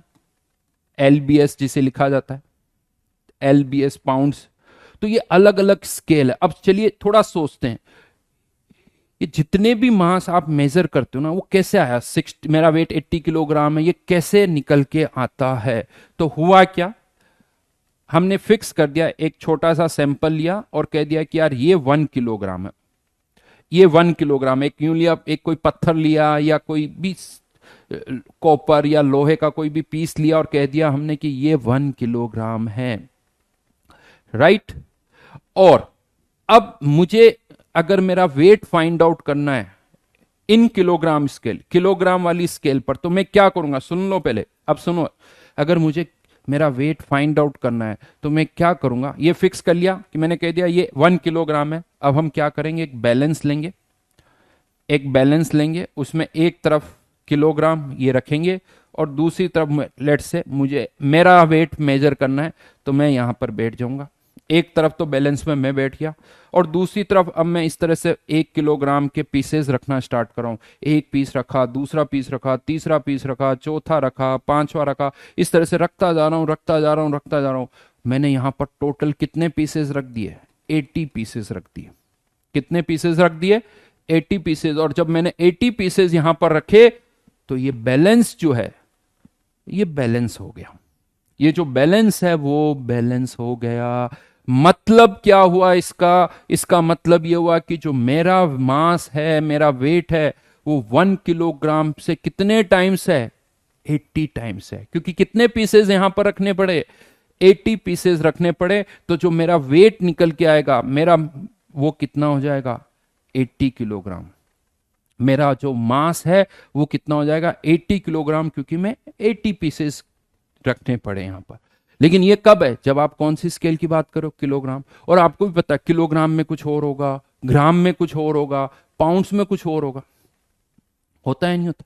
अब मान लो किसी का मन करता है, कोई यूरोप में रहता है, वो किलोग्राम यूज नहीं कर रहा, वो तो कहता है मैं तो सर पाउंड्स यूज करूं, कोई बात नहीं। वो क्या करेगा, एक कोई और छोटा सा टुकड़ा लेगा और कह देगा कि ये 1 पाउंड है साहब, कित 1 पाउंड, है ना, राइट। अब मैं चाहता हूं कि मेरा वेट किस में निकल के आए, पाउंड्स वाली स्केल में। आई थिंक रफली देखा जाए तो पता है 1 किलोग्राम कुछ 2.2 पाउंड्स के बराबर होता है, ऐसा ही कुछ लगभग वैल्यू यही कुछ आती 1 किलोग्राम के। वो एक अलग चीज है, बट अगर पाउंड्स वाली स्केल पर आपको मेजर करना है तो अब हम क्या करेंगे, एक तरफ पाउंड्स रखेंगे और दूसरी तरफ वापस से मैं बैठ गया। समझ में आ रही मेरी बात? देखिए बहुत बेसिक से पढ़ा रहा हूं, ढंग से सुनना, अच्छी तरह से सुनना। हो सकता है बहुतों को लगे सर ये क्या बता रहे हो, बहुत बेसिक सी चीज है सर ये आती, बट कोई बात नहीं, अगर जिनको आता है वो भी एक बार इसी चीज को सुने, ठीक है। तो यहां पर अब की बार इधर क्या रख दिया साहब ने, पाउंड्स रख दिया, ठीक है। अब फिर से 1 पाउंड, दूसरा पाउंड, तीसरा पाउंड रखते जा रहे हैं, 1 2 3 बहुत सारे पीसेस। तो हमने क्या देखा, जब यहां पर रफली 130 पीसेस जब रखे गए, कितने 130 पीसेस जब हमने रखे, तब ये अगेन बैलेंस बैलेंस हो गया। तो बताइए इस बार वेट इन इस वाली स्केल में कितना होगा, अगर पाउंड्स में मेजर करना है तो वेट कितना आएगा? बिल्कुल बढ़िया जी, एकलव्य, बताइए कितना आएगा? हाँ सही लिख रहे हो, 1 पाउंड इक्वल्स टू नियरली 454 ग्राम आप कह सकते हो, वो भी सही बात, ग्राम में भी कन्वर्ट किया जा सकता है। 1 पाउंड इक्वल्स टू 454 ग्राम के आसपास, नियर बाई वैल्यूज लिख रहा हूं, ध्यान रखना ये, है ना। तो वेट कितना आएगा जल्दी बताओ, कितने पीसेस रखे हमने वहां पर? हाँ बिल्कुल, सूर्यांश, केविन, सुशांत, प्रियंका, अंतिमा, शिवांग ने 140 लिख दिया भाई, शिवम, अभय, अभय, तो 130 पाउंड। यानी कोई भी स्केल हो सकती यार, पाउंड्स वाली अलग स्केल है, ये अलग स्केल है। अच्छा अब आपके दिमाग में आता सर 1 किलोग्राम और पाउंड्स को कैसे रिलेट किया, तो भी कोई बड़ी बात नहीं, एक तरफ पाउंड रख दो, एक तरफ 1 किलोग्राम रख दो, और फिर देखो कि कितने पाउंड्स रखने पर अगेन बैलेंस बैलेंस हो जाता है। भाई टुकड़ा कर दो, पाउंड्स को तोड़ भी सकते हैं, आधा पाउंड ऐसा भी कर सकते हो, 1/4 पाउंड ऐसा भी कर सकते हो। तो 1 पाउंड, एक हमने एक तरफ 1 किलोग्राम रखा और दूसरी तरफ 2.2 पीसेस रखे, तो वो बैलेंस बैलेंस हो गया। तो हमने कह दिया कि 1 kilogram equals to 2.2 pounds. Right, बात समझ में आ रही है? नाउ अब आप कहते हो कि नहीं सर मैं तो कुछ अपनी नई स्केल इंट्रोड्यूस करूंगा, मैं तो किलोग्राम भी यूज नहीं करूंगा, मैं तो पाउंड्स भी यूज नहीं करूंगा, या आज की डेट में इलॉन मस्क कहते हैं मैं तो बड़ा आदमी हूं यार, ये किलोग्राम क्यों, मैं तो एक नई स्केल इंट्रोड्यूस करूंगा, मेरे नाम से इंट्रोड्यूस करूंगा। कर सकता है भाई, बिल्कुल कर, उसकी इच्छा है। वो कहते हैं कि आज से एक नई स्केल हम इंट्रोड्यूस करते हैं, क्या, मस्क, है ना, या कुछ और रखना चाहो तो वो रख सकते हो, लेट्स दूसरा नाम रख सकते हैं, ऐसा नहीं है ना। अच्छा मस्क नहीं रखते, क्या करते हैं, वंश, किसी ने वंश कि भाई आज से कह दिया कि ये एक छोटा सा कोई टुकड़ा लिया और ये है वन वंश, ठीक है। और अब क्वेश्चन आता है कि इस स्केल पर मेरा वेट कितना होगा, तो क्या करेंगे, यहां पर मैं बैठ गया बैलेंस में, इस तरफ मैंने एक वंश रखा, फिर दूसरा रखा, तीसरा रखा, चौथा रखा, पांचवा रखा, छठा, सातवां, इस तरह से रखते रखते देखा कि जब 150 पीसेस हमने रख दिए तो ये बैलेंस जो है क्या हो गया, बैलेंस हो गया। हाँ सही बात है, टाटा, इलॉन, नरेंद्र, अंश, अच्छा अच्छा अच्छा, चलो चलो, टेस्ला, हाँ कुछ भी नहीं स्केल। तो अब मेरा वेट कितना हो गया, अब बताओ इन टर्म्स ऑफ वंश, अगर मैं इस स्केल पे बात करता हूं तो वेट कितना आ जाएगा, वेट कितना आ जाएगा, देवांश रखे हैं 150, बिल्कुल सही कहा आप लोगों ने, 150 वंश। एक नई स्केल है भाई, कोई प्रॉब्लम नहीं, आपकी इच्छा जो नई स्केल। बहुत सारे स्टूडेंट्स क्या बोलते हैं, एटॉमिक मास के आगे रिलेटिव वर्ड लगा देते हैं कि रिलेटिव एटॉमिक मास। तो मेरा ये कहना भाई एटॉमिक मास या हमारा वेट ये सब रिलेटिव ही है, ग्राम, किलोग्राम, ये सब रिलेटिव एटॉमिक रिलेटिव मास है, क्योंकि किसी न किसी के रिलेटिव है।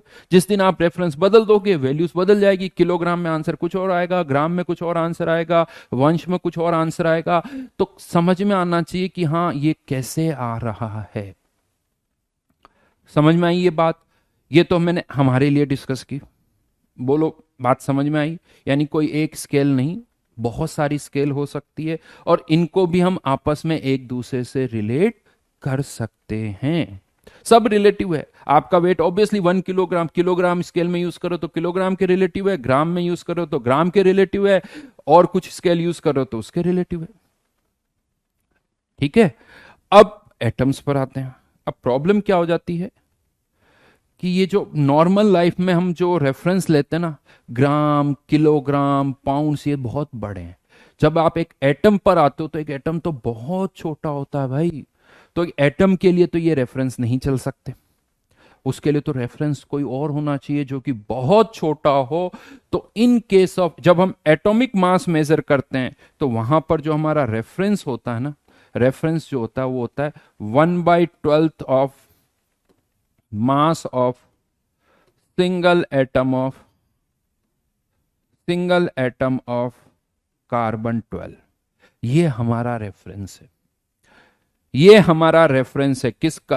कार्बन 12। मतलब कार्बन के देखो अलग अलग आइसोटॉप्स होते हैं, कार्बन 12 भी होता है, कार्बन 13 भी होता है, कार्बन 14 भी होता है। तो इसीलिए हम यहां पर किसकी बात कर रहे हैं?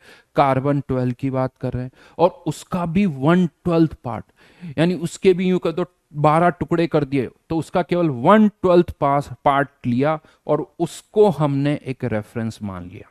वो अब हमारा रेफरेंस है।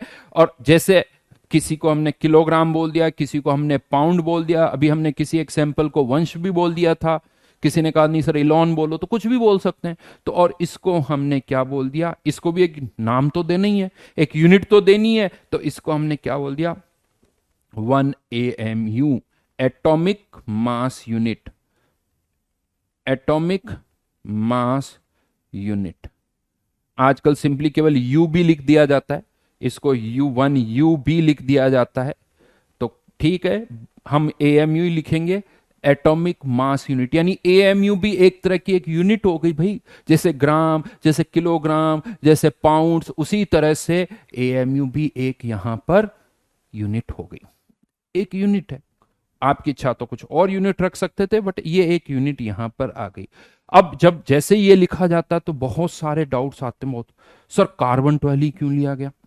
तो देखो अभी मैंने वंश लिया था तो कुछ कंडीशन थी क्या? वंश ही क्यों लिया? अगर मैं वंश ले लेता और मैं कहता मेरी वंश भी, या जिसने किलोग्राम नाम रखा बस किलोग्राम क्यों लिया?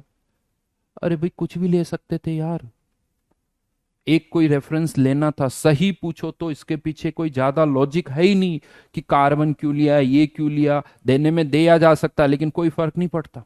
मैं कार्बन भी ले सकता था, मैं कुछ भी और भी ले सकता था। हाँ वैसे एक छोटा सा फायदा जो है कार्बन के केस में ये होता है, जब हम ये रेफरेंस लेते हैं ना, तो ज्यादातर एटम के एटॉमिक मास जो है ना, वो इंटीग्रल वैल्यूज के आसपास आते हैं। एग्जैक्टली इंटीजर तो नहीं आएंगे, बट हाँ जैसे इस रेफरेंस को लेने पर ऑक्सीजन का एटॉमिक मास 16, सोडियम का 23। वैसे मैं बता दूं ऑक्सीजन का भी एग्जैक्टली 16 नहीं होता, वो 16.00 कुछ होता है। तो बस ठीक है यार, अब 16.00 तो हम उसे 16 बोल देते हैं। तो ये एक छोटा सा बेनिफिट है जो आप कह सकते हो यहां मिलता है। अदरवाइज आप अगर आप कहते हो नहीं सर मैं तो कार्बन 12 रेफरेंस नहीं लेने वाला हूं, मैं तो कुछ और रेफरेंस लूंगा, तो ले लो, कोई प्रॉब्लम नहीं। आप कोई और रेफरेंस भी ले सकते हो, उसमें कोई प्रॉब्लम नहीं है। और जैसा अभी मैंने आपको बताया, हम इनको और किसी स्केल से भी रिलेट कर सकते हैं। भाई ये तो है ही, क्या मैं जैसे kilogram equals to 1000 gram, 1 kilogram equals to 2.2 pound, तो आप इस AMU को भी ग्राम से रिलेट कर सकते हो, किलोग्राम से रिलेट कर सकते हो, कोई प्रॉब्लम नहीं है। तो यहां पर एज ए फैक्ट मैं आपको बता रहा हूं, अगर आप इसको ग्राम से रिलेट करते हो तो ये वैल्यू आती 1.67 × 10⁻⁻⁻24 ग्राम। 1.66 भी कहीं लिखा होता है, 1.67 भी, तो ये आप यूज कर सकते हो। या 1.67 × 10⁻⁻27 किलोग्राम, ये रिलेट भी किया जा सकता है, राइट। कोई पूछ रहा भाई ये रिकॉर्डेड है, तो थोड़ा सा तो देखो, इतना कमेंट बोल रहा हूं ये हो रहा है। यस, तो चलिए, तो ये तो हमारा क्या हो गया, रेफरेंस हो गया। अब सोचो आप, मुझे अगर किसी एक एटम का एटॉमिक वेट मेजर करना है तो मैं क्या करूंगा, एक तरफ तो ये रेफरेंस रखूंगा और दूसरी तरफ वो एटम रख दूंगा।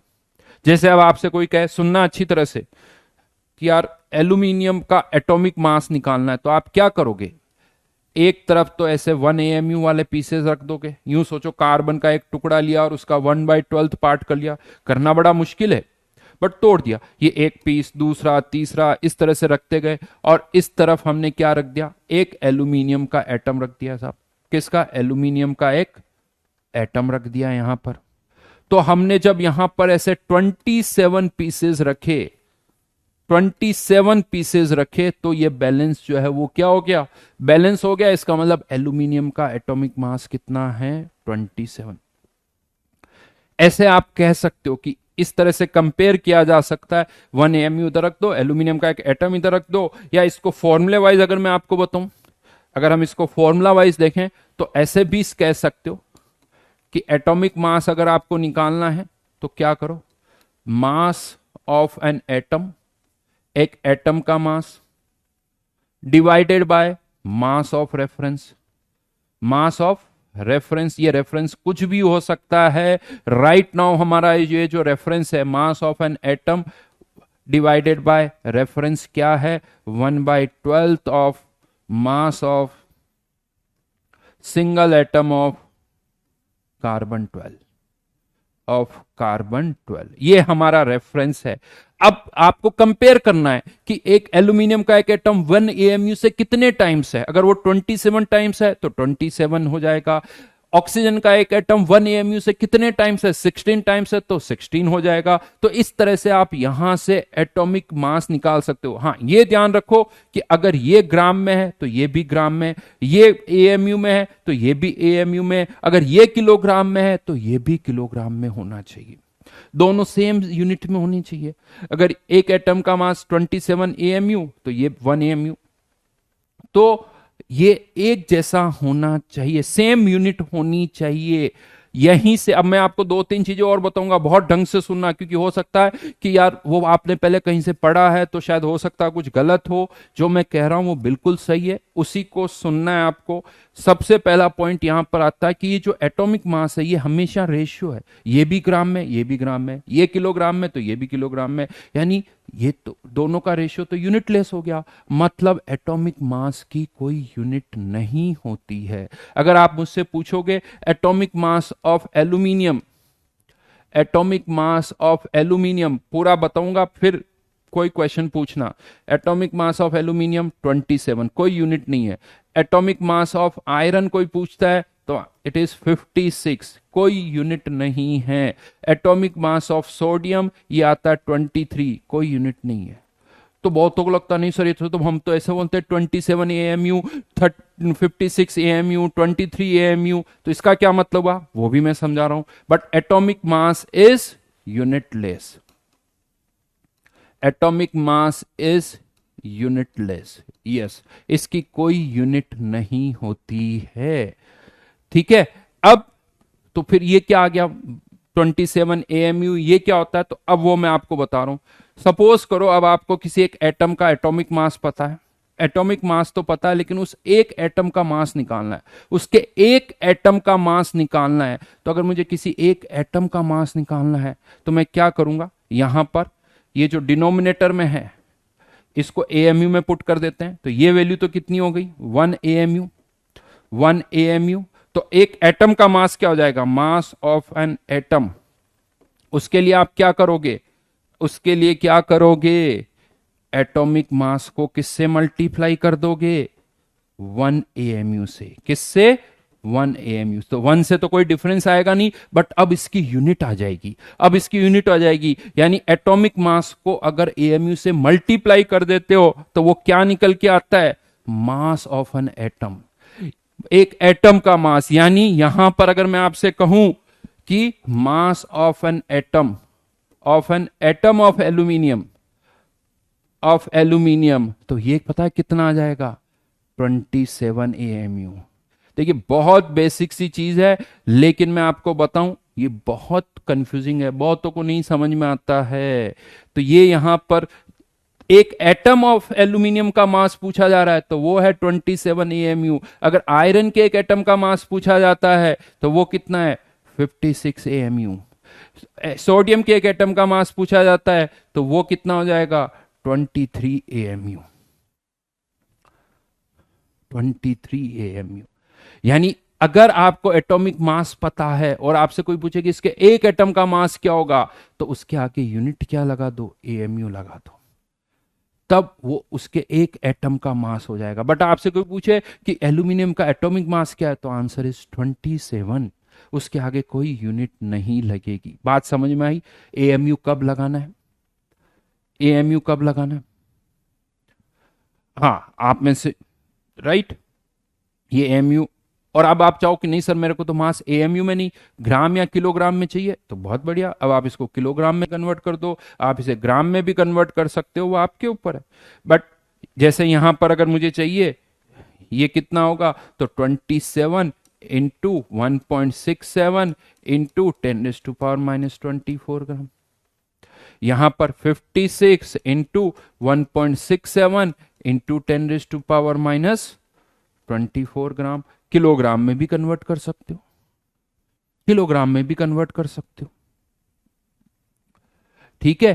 तो यहां पर AMU कब आएगा कब नहीं आएगा वो समझ में आना चाहिए। अभी मैं और इसमें आगे ऐड करूंगा, अभी और कंफ्यूजन होता है बेटा, अभी पूरा नहीं पता, अभी पूरी आएगी तब और चीजें समझ में आए कि अभी आगे एक ग्राम भी लगा देते हैं। बहुत सारी जनता कोई पूछो तो एल्यूमिनियम का एटॉमिक मास क्या, कोई 27 ग्राम बोलता है, कोई 27 AMU बोलता है, कोई 27 बोलता है। तो वो डिफरेंस मैं आपको बता रहा हूं कि वहां क्या डिफरेंस होता है। तो ये तो समझ में आ गया यहां तक, राइट। उमर कोई कह रहा है कि difference between atomic mass and क्या लिखा था, मुझे आगे नहीं पढ़ पा रहा हूं मैं कमेंट आपका, है ना, तो वो मेरे को स्क्रीन पर पूरा दिख नहीं रहा है, ठीक है, है ना। चलिए तो अभी आगे बढ़ते हैं, इसी में एक और चीज। अभी कोई पूछा सर एटॉमिक मास याद करने, तो अभी किसी आपको नहीं याद करने बेटा, एटॉमिक मासेस क्वेश्चन में दिए हुए होते हैं। हाँ ये अलग बात है कि अब कोई कहते सर ऑक्सीजन का हो सकता ना दिया हो, बट अगर पेपर में कोबाल्ट आता तो उसका एटॉमिक मास दे रखा होगा, लेड है तो उसका एटॉमिक मास दे रखा होगा, कोई पूछ ले प्लेटिनम है तो उसका एटॉमिक मास दे रखा होगा। तो ये सारे जो एटॉमिक मासेज है वो दे रखे होते हैं, ठीक है। ठीक है, अब कोई यहाँ पर आके ये पूछे सर एटॉमिक नंबर क्या है, तो यार थोड़ा अजीब सी चीज है?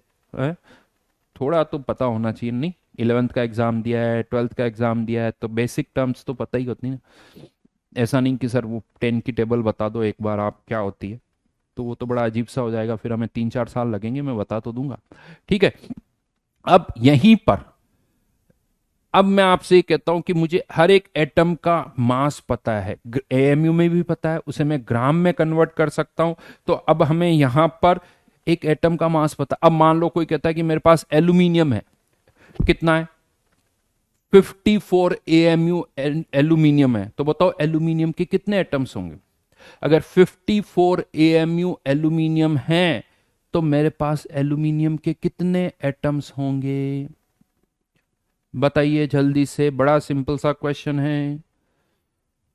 54 AMU एल्यूमिनियम है तो एल्यूमिनियम के कितने एटम्स होंगे,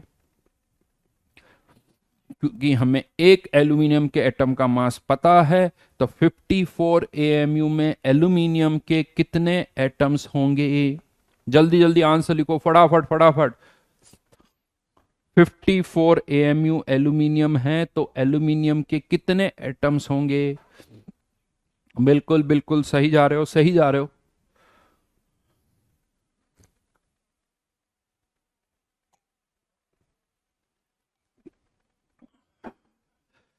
बिल्कुल बढ़िया।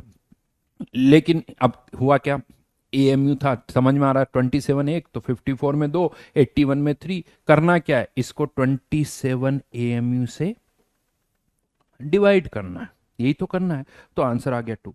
लेकिन अगर मैं आपसे कह दूं कि मेरे पास 100 ग्राम एल्यूमिनियम है, बताओ उसमें कितने एटम्स होंगे, क्वेश्चन लिख रहा हूं मैं यहां पर एक, find number of atoms of aluminium in 100 gram aluminium. 100 gram aluminium, बताइए 100 ग्राम एल्यूमिनियम में एल्यूमिनियम की कितने एटम्स होंगे?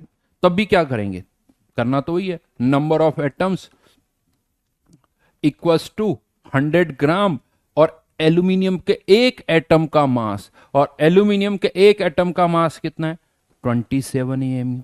वही कर रहा, हाँ बट ये ग्राम में है, ये एएमयू में है, तो या तो ग्राम को एएमयू में कन्वर्ट कर दो या एएमयू को ग्राम में कन्वर्ट कर दो, राइट।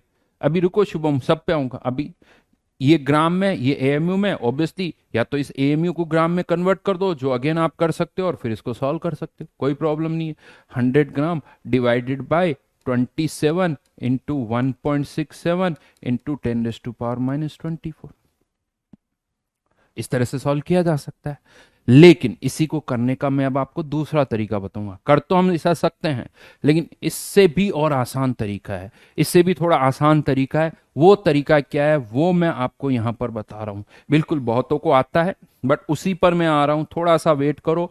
यहीं पर इसी क्वेश्चन को सॉल्व करने का पहले दूसरा तरीका समझते हैं। ऐसा नहीं कि ऐसे नहीं कर सकते हैं, ऐसे भी कर सकते हैं, लेकिन इससे थोड़ा और कन्वीनियंट एक तरीका है, वो मैं आपको बता रहा हूं। हाँ, कुछ स्टूडेंट लिख रहे हैं 3.6 मोल, मोल क्या होता है, ये भी सब कुछ अभी निकल के आएगा। तो यहां पर अब मैं एक और टर्म डिफाइन कर रहा हूं, यहीं पर अब मैं एक और टर्म डिफाइन कर रहा हूं, ग्राम एटॉमिक मास। क्या होती भाई ये एक और टर्म? तो आपने क्या किया, एटॉमिक मास के आगे मैंने क्या किया, एटॉमिक मास के आगे ग्राम लगा दिया। वर्तमान सारे कमेंट विजिबल है, कोई ये ना सोचे कि मेरा कमेंट नहीं दिख रहा है, बट मैं जो काम के कमेंट है उनको कुछ ना कुछ रिप्लाई देता हूं। सभी का तो रिप्लाई नहीं कर सकता हूं, बट अदरवाइज सबके कमेंट विजिबल है, ये ध्यान रखना। तो ग्राम एटॉमिक मास, यानी एटॉमिक मास के आगे मैंने ग्राम लिख दिया, तो कुछ नहीं करना है। जैसे gram atomic mass of aluminium कोई पूछे तो बोल दो 27 gram. Gram atomic mass of iron कोई पूछता है तो क्या करना आपको, एटॉमिक मास के आगे ग्राम लगा दो। यानी बस क्योंकि यहां ग्राम था तो इस एटॉमिक मास के आगे भी मैंने ग्राम लगा दिया। कोई कहे कि सर ऐसे तो फिर मैं भी एक टर्म डिफाइन कर सकता हूं, किलोग्राम एटॉमिक मास। ठीक है, कर सकते हो, कोई प्रॉब्लम नहीं। फिर क्या करोगे, एटॉमिक मास के आगे किलोग्राम लगा दो। पाउंड एटॉमिक मास, कोई प्रॉब्लम नहीं है, एटॉमिक मास के आगे पाउंड लगा दो, कर सकते हो, कोई तकलीफ नहीं। वंश एटॉमिक मास, आप एटॉमिक मास के आगे वंश लगा सकते हो। चीजों को ऐसे समझो, ऐसा नहीं कि जो होता है ऐसा होता है, उसमें आप क्या बदल सकते हो, कहां चेंज कर सकते हैं, वो हमें समझ में आना चाहिए। कौन सी टर्म कैसे डिफाइन हो रही है, ये टर्म हमने डिफाइन की है, तरीका क्या है। यहां ग्राम लिखा तो यहां ग्राम लिख दिया, यहां किलोग्राम होगा तो यहां किलोग्राम लिख देंगे, यहां पाउंड होगा तो यहां पाउंड लिख देंगे, बस बात खत्म। अब क्वेश्चन ये आता है, ठीक है सर लिख तो दिया, बट इसकी क्या इंपॉर्टेंस है, इसकी क्या कोई इंपॉर्टेंस है या नहीं है, वो समझते हैं। तो अब मैं आपको इसकी इंपॉर्टेंस बताता हूं कि ऐसा करने से क्या हुआ। तो चलिए क्वेश्चन से समझते हैं इसी चीज को।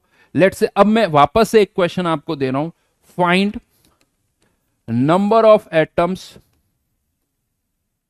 Of aluminium in its gram atomic mass, in its gram atomic mass. यानी 27 ग्राम एल्यूमिनियम में कितने नंबर ऑफ एटम्स होंगे इन इट्स ग्राम एटॉमिक मास। हमें एल्यूमिनियम के number of atoms find out करने हैं।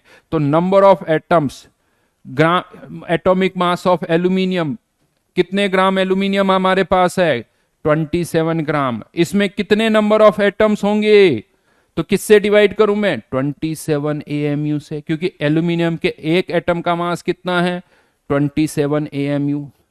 अब अगर मुझे इसको सॉल्व करना है तो मैं क्या करूंगा, 27 ग्राम, एएमयू को भी किस में कन्वर्ट कर दूंगा, ग्राम में। तो 27 इंटू 1.67 इंटू 10⁻⁻24 ग्राम। ये भी ग्राम में, ये भी ग्राम में, ये 27 कैंसिल आउट हो जाएगा। और जब ये 27 कैंसिल आउट होगा, इसको सिंप्लीफाई करोगे तो ये वैल्यू कितनी आती है, 6.022 इंटू 10⁻23। यानी एल्यूमिनियम के 27 ग्राम में 27 ग्राम में कितने नंबर ऑफ एटम्स आ रहे हैं? कितने नंबर ऑफ एटम्स आ रहे हैं? 6.022 इंटू 10⁻23। अब ये एल्यूमिनियम के 27 ग्राम में आ रहे हैं, बट मान लो मैं कहता हूं नहीं यार एल्यूमिनियम नहीं, आप तो एक काम करो, आयरन के ग्राम एटॉमिक मास में, आयरन के ग्राम एटॉमिक मास में कितने एटम्स होंगे वो निकालो। ठीक है, अब हम आयरन के निकाले तो number of atoms of iron, atoms of iron in its gram atomic weight. तो इस बार हमारे पास एल्यूमिनियम नहीं है, इस बार हमारे पास क्या है? आयरन। आयरन का ग्राम एटॉमिक मास कितना होता है? 56 ग्राम। कितना होता है? 56 ग्राम। तो नंबर ऑफ एटम्स कितने हो जाएंगे? किससे डिवाइड करूं? 56 AMU। और फिर से यहां पर भी 56 कैंसिल आउट, यहां पर इसको लिखोगे 56 अपॉन 56 इंटू 1.67 इंटू 10⁻⁻24। सॉल्व करोगे तो ये भी आंसर 6.022 इंटू 10⁻23 आया साहब। क्या लगता है हमेशा ये आएगा? बिल्कुल। अगर आयरन है तब भी ये आएगा, सोडियम है तब भी ये आएगा, क्योंकि यहां पर भी 56 क्या हो गया? Cancel out. यहां पर भी 27 क्या हो गया? Cancel out. अगर सोडियम लेते हो तो वहां पर भी 23 कैंसिल आउट हो जाएगा। इसका मतलब हर एक सब्सटेंस का मास अगर उसके ग्राम एटॉमिक मास के बराबर है तो उसमें नंबर ऑफ एटम्स तो इतने ही होंगे। नंबर ऑफ एटम्स एक फिक्स्ड वैल्यू आ रही है, एक यूनिक वैल्यू निकल के आ रही है, और इसी यूनिक वैल्यू को हम क्या बोलते हैं? Avogadro number. इसी यूनिक वैल्यू को हम क्या बोलते हैं? Avogadro number. और इसको लिखा जाता है एन, कैपिटल एन और यहां पर ए से, इसको हम लिखते हैं NA, ऐसे लिखा जाता है एवोगैड्रो नंबर। 6.022 इंटू 10⁻23 एक यूनिक नंबर आया है, ये अपने आप निकल के आया है। यहां से मैंने नहीं कहा कि एवोगैड्रो नंबर ये होता है। ये क्यों ऐसा आया? ये तो सब दिख रहा है, अपने आप नंबर निकल के आ रहा है और हर एक सब्सटेंस के लिए उतना ही आ रहा है, तो इसको हमने कह दिया एवोगैड्रो नंबर। और इसी को हमने और क्या बोल दिया? ये जो नंबर है इसी को हमने कह दिया 1 मोल। यानी जैसे 1 डजन जो होता है, वो 1 डजन जो होता है वो कितना होता है? 12। 1 मोल कितना होता है? 6.022 इंटू 10⁻23। ऑब्वियसली ये बहुत बड़ा नंबर है, ये जो नंबर है वो बहुत बड़ा है। बिलियन, ट्रिलियन, इससे भी बड़ा। बिलियन भी 10⁻9 होता है, ट्रिलियन 10⁻12 होता है, ये तो 10⁻23 है, जो कि बहुत बड़ा होता है। आज पहली क्लास थी इसलिए मैंने बोला नहीं, बट मेरी क्लास के अंदर एक सभी स्टूडेंट्स को मैं कहता हूं कि सभी को 1 मोल आशीर्वाद देता हूं मैं। यस, 1 मोल आशीर्वाद। वो मुझे लगता है वैसे तो पता होगा आप सबको, लेकिन हाँ शायद आज के बाद बोलूंगा 1 मोल आशीर्वाद तो उसकी इंपॉर्टेंस ज्यादा समझ में आएगी कि यार 1 मोल कितना होता है। तो ये यहां पर एवोगैड्रो नंबर या 1 मोल, मोल एक तरह से क्या हो गया? नंबर हो गया। यानी कितना नंबर हो गया? 6.022 इंटू 10⁻23। और इनफैक्ट इसे आप यूं भी कह सकते हो, कोई बड़ी बात, इसी को आप देखो तो ये नंबर किसके बराबर आया? यानी यहां से अगर मैं देखूं तो 1/1.67 इंटू 10⁻24। इसी को सॉल्व किया, या इसे यूं भी कह सकते हो 1/1 AMU। इसको आपने सॉल्व किया एक तरह से, या 1 ग्राम ऐसे कह सकते हो आप। तो ये वैल्यू कितनी आ जाती? 6.022 इंटू 10⁻23 ये कहा जा सकता है। अब यहां से अब आप सोचो फायदा क्या हुआ। अब नॉर्मल लाइफ में हम वेट क्या यूज करते हैं? ग्राम, किलोग्राम में। तो अगर मैं कहता हूं मेरे पास 27 ग्राम एल्यूमिनियम है, 27 ग्राम एल्यूमिनियम है, यानी एल्यूमिनियम कितना है? उसके ग्राम एटॉमिक मास के बराबर। तो आप कह सकते हो उसके अंदर नंबर ऑफ एटम्स कितने होंगे? एवोगैड्रो नंबर के बराबर होंगे। 27 ग्राम एटॉमिक मास में नंबर ऑफ एटम्स जो होंगे वो किसके बराबर होंगे? एवोगैड्रो नंबर के बराबर होंगे। यानी कितने नंबर ऑफ एटम्स होंगे? 1 मोल होंगे। यानी 54 ग्राम अगर एल्यूमिनियम है 54 ग्राम, ग्राम अब क्योंकि डेली लाइफ में तो हम ग्राम में ही बात करते हैं, एएमयू में तो बात करते नहीं है, तो 54 ग्राम अगर एल्यूमिनियम है तो कह दो कितने मोल्स होंगे, 2 मोल हो जाएंगे। नंबर ऑफ एटम्स कितने हो जाएंगे, कह सकते हो 27 ग्राम में इतने, तो 54 ग्राम में इसके डबल, यानी कितने मोल, 2 मोल हो जाएंगे। मतलब अब आप ये कह सकते हो कि हाँ, ये जो ग्राम एटॉमिक मास है, इसको अब मैं एक और नाम भी दे रहा हूं, इसको एक और नाम भी दिया जाता है, यानी 1 मोल का जो मास होता है, यानी चाहो तो लाइन लिख दो, मास ऑफ 1 मोल किसके बराबर होगा, ग्राम एटॉमिक मास, ग्राम एटॉमिक मास, या इसी को हम क्या कह सकते हैं, मोलर मास। ये एक नया वर्ड आ जाता है। एक्चुअली क्या होता है, बहुत जगह पर ये टर्म यूज होती है तो बहुतों को कंफ्यूजन होता है। मोलर मास का मतलब मास ऑफ 1 मोल, और वो किसके बराबर होगा, ग्राम एटॉमिक मास के बराबर।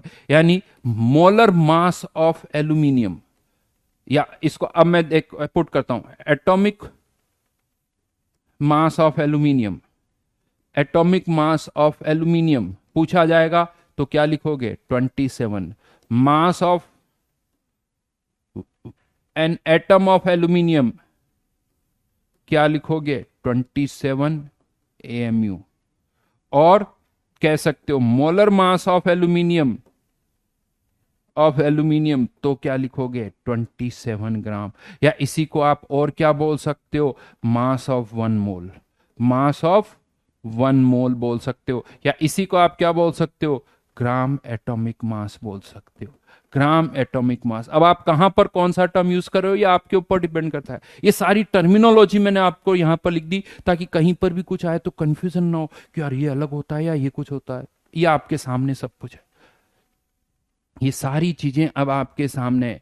अब फायदा क्या होता है, जैसे आप नॉर्मली अब हम मोलर मास में ही डील करते हैं, यानी अगर एल्यूमिनियम का 1 मोल है यानी 27 ग्राम।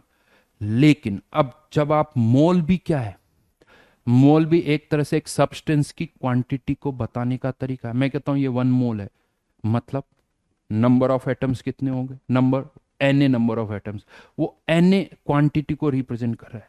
ये 1 मोल आप एटम्स के लिए नहीं, कहीं पर भी यूज कर सकते हो। 1 मोल चेयर, 1 मोल पेन, 1 मोल टेबल, आप हर जगह यूज कर सकते हो। जहां काउंटिंग आप कर रहे हो वहां पर आप मोल वर्ड यूज कर सकते हो। अरे रुद्रांश, पूरा लेक्चर ही यही समझा रहा हूं, रिलेटिव रिलेटिव, फिर आगे सारे एटॉमिक मास रिलेटिव है यार, तुम्हारा वेट भी रिलेटिव है, सब रिलेटिव है। रिलेटिव लगाने से कुछ होगा ही नहीं, बोलो मत बोलो, यही तो समझाने की कोशिश कर रहा हूं, फिर वापस उसी पॉइंट पर आ रहे हो। चलिए, तो अब यहां से मोल से फायदा क्या होता है कि एल्यूमिनियम के 1 मोल का मास 27 ग्राम, 2 मोल का मास 54 ग्राम। अब अगर मैं आपसे कहता हूं कि मेरे पास 27 ग्राम या 1 मोल एल्यूमिनियम है, अगर मैं आपसे कहता हूं कि मेरे पास 1 मोल एल्यूमिनियम है, तो पता आपके दिमाग में मैंने आपको 2 इंफॉर्मेशन एक साथ दे दी, एक तीर से जिसे कहते हैं ना 2 शिकार हो गए। जैसे बना 1 मोल एल्यूमिनियम, तो आपके दिमाग में क्या है। अगर मैं ये बोलता हूं कि हमारे पास 1 मोल एल्यूमिनियम है, तो क्या इंफॉर्मेशन मैंने दी, आप में से कुछ के दिमाग में आया होगा कि यार 27 ग्राम एल्यूमिनियम, और किसी के दिमाग में आया होगा कि 1 मोल एल्यूमिनियम मतलब 6.022 इंटू 10⁻23 एल्यूमिनियम। यानी 1 मोल बोलने से मास भी पता चल गया और 1 मोल बोलने से नंबर भी पता चल गया। यानी एक साथ 2 इंफॉर्मेशन, मोल से आप नंबर भी बता रहे हो और मोल से आप मास भी बता रहे हो, यानी 2 इंफॉर्मेशन आपके पास आ रही। जैसे आपसे कोई कहे कि यार ये 1 मोल आयरन है, 1 मोल आयरन है, तो क्या समझ में आ जाएगा, 56 ग्राम आयरन है। बट साथ में यह भी समझ में आएगा, अच्छा 1 मोल आयरन है तो इसमें आयरन के एन नंबर ऑफ एटम्स होंगे, ये भी समझ में आएगा। यानी नंबर भी पता चल रहा है और मास भी पता चल रहा है। इसी चीज को अगर कोई देखिए, यहां पर अभी तक मैं केवल एटॉमिक वेट की बात कर रहा हूं, अगर कोई मॉलिक्यूल है तो आप वर्ड क्या यूज कर सकते हो, मॉलिक्यूलर मास। जैसे molecular mass of H2O, molecular mass of H2O तो 18 ही लिखोगे। Mass of 1 molecule of H2O, molecule है तो molecular mass 1 molecule of H2O क्या लिखोगे 18 AMU। किसी को अगर लग रहा है कि सर स्लो जा रहा है, तो देखो मैं चाहता हूं कि एक बार ये बेसिक क्लियर हो जाए ताकि हमें कभी पीछे ना आना पड़े, नहीं तो आगे चल के कंफ्यूजन होता है और क्वेश्चन बहुत इंटरेस्टिंग बनाए जा सकते हैं इसके ऊपर भी। Mass of one molecule of H2O 18 AMU। और आपको एक चीज मैं बताऊं, जिस दिन आपने ये कार्बन का रेफरेंस बदल दिया ना, ये सारी बातें बदल जाएगी। ये सब तब है जब रेफरेंस कार्बन ले रहे हो। जिस दिन रेफरेंस बदलोगे बहुत सारी चीजें बदल जाएगी। तो और तीसरा मोलर मास ऑफ H2O, तो वो कितना हो जाएगा 18 ग्राम। अब मैं अगर आपसे कहता हूं कि 18 ग्राम पानी है, 18 ग्राम पानी है, या 1 मोल वाटर है, 1 मोल H2O, क्या पता चला आपको? दो चीजें एक साथ पता चली क्या? एक तो 18 ग्राम है, दूसरा Na नंबर ऑफ मॉलिक्यूल्स है, Na मॉलिक्यूल्स, ये पता चलेगा। आप सोचो, अभी तो हम मार्केट में पानी खरीदते हैं, 1 लीटर 2 लीटर ऐसे खरीदते हैं। हो सकता है मार्केट में पानी मोल्स में मिल रहा हो, किसी शॉप पर आप जाओ, कहते हैं यार 5 मोल पानी देना है, क्या वेट नहीं पता चलेगा? चल जाएगा। 5 मोल पानी है, 1 मोल का 18 ग्राम, 5 मोल का 90 ग्राम। आप कहोगे 5 मोल पानी, 10 मोल पानी। अब जब आप मोल्स में बोलते हो तो आपको मास भी दिख रहा है उस पानी का, और उसके अंदर कितने H2O मॉलिक्यूल्स है वो भी दिख रहा है। वो भी दिख रहा है आपको कि H2O के मॉलिक्यूल्स कितने हैं, वो भी पता चल रहा है। हाँ या ना?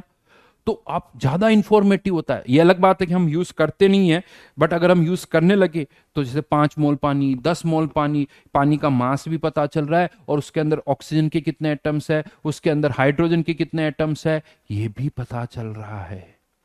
हाँ या ना? यानी मोल की ब्यूटी यही है, मोल की इंपॉर्टेंस यही है कि इसे आप नंबर से भी रिलेट कर सकते हो और इसे मास से भी रिलेट कर सकते हो।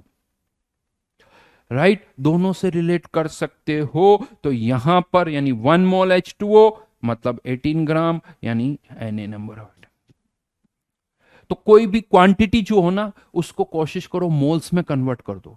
यानी जो डिस्कशन करें उसमें क्वांटिटी मोल्स की टर्म में बताओ। 50 ग्राम पानी, 100 ग्राम पानी, इसके बजाय ज्यादा अच्छा मोल्स की टर्म में बात करें, वो ज्यादा कन्वीनियंट है, उससे नंबर भी पता चल जाता है। तो इसीलिए यहां पर अब मैं आपको चाहूँ तो एक दो फॉर्मूले लिख देता हूं। वैसे तो फॉर्मूले ऑब्वियस है, जैसे नंबर ऑफ मोल्स अगर हमें निकालने हैं तो number of moles equals to mass of substance divided by, अगर एटम है तो एटॉमिक मास, यानी मोलर मास ऑफ सब्सटेंस, उस सब्सटेंस का मोलर मास। अगर एटम है तो एटॉमिक मास, मॉलिक्यूल है तो मॉलिक्यूलर मास। तो नंबर ऑफ मोल्स निकाल सकते हो जो भी सब्सटेंस है, डिवाइडेड बाय उसका मोलर मास। और दूसरा तरीका है नंबर ऑफ एटम्स या molecule divided by Avogadro number. ये दो तरीके हैं जिससे हम number of moles find out कर सकते हैं। और नंबर ऑफ मोल से वापस मास भी निकाला जा सकता है, नंबर ऑफ मोल से आप वापस नंबर ऑफ एटम्स भी निकाले जा सकते हो। राइट, तो ये इस तरह से भी आप कर सकते हो। तो बहुत बेसिक पढ़ाया मैंने। आप एक दो क्वेश्चन अभी आपको मैं दिखा रहा हूं, बहुत आसान है वैसे तो, लेकिन हाँ एक कॉन्फिडेंस आ जाना चाहिए कि देखो इससे बेसिक तो कुछ हो नहीं सकता। तो ऐसा नहीं कि सर हमें बेसिक नहीं पता, वो भी हमें सब पता है। ठीक है, तो ये इस तरह से नंबर ऑफ मोल्स हम निकाल सकते हैं। सब्सटेंस अगर एटम है तो एटॉमिक मास, मॉलिक्यूल है तो मॉलिक्यूलर मास। चलिए कुछ क्वेश्चंस मैं आपको यहां दे रहा हूं, बहुत बेसिक बेसिक क्वेश्चंस है। चलिए, क्या निकालना आपको यहां पर, क्या करना है यहां पर, फटाफट फटाफट। और कमेंट बॉक्स में आप आंसर लिखोगे, लेकिन जब भी आंसर लिखोगे 1 के साथ उसका आंसर, 2 लिखोगे तो पहले 2 आंसर, 3 का जो भी आंसर हो इस तरह से लिखोगे। क्या करना है आप, number of moles find out करने हैं, number of moles find out करने। और मुझे लगता है इन सब के एटॉमिक मासेस आपको पता ही है।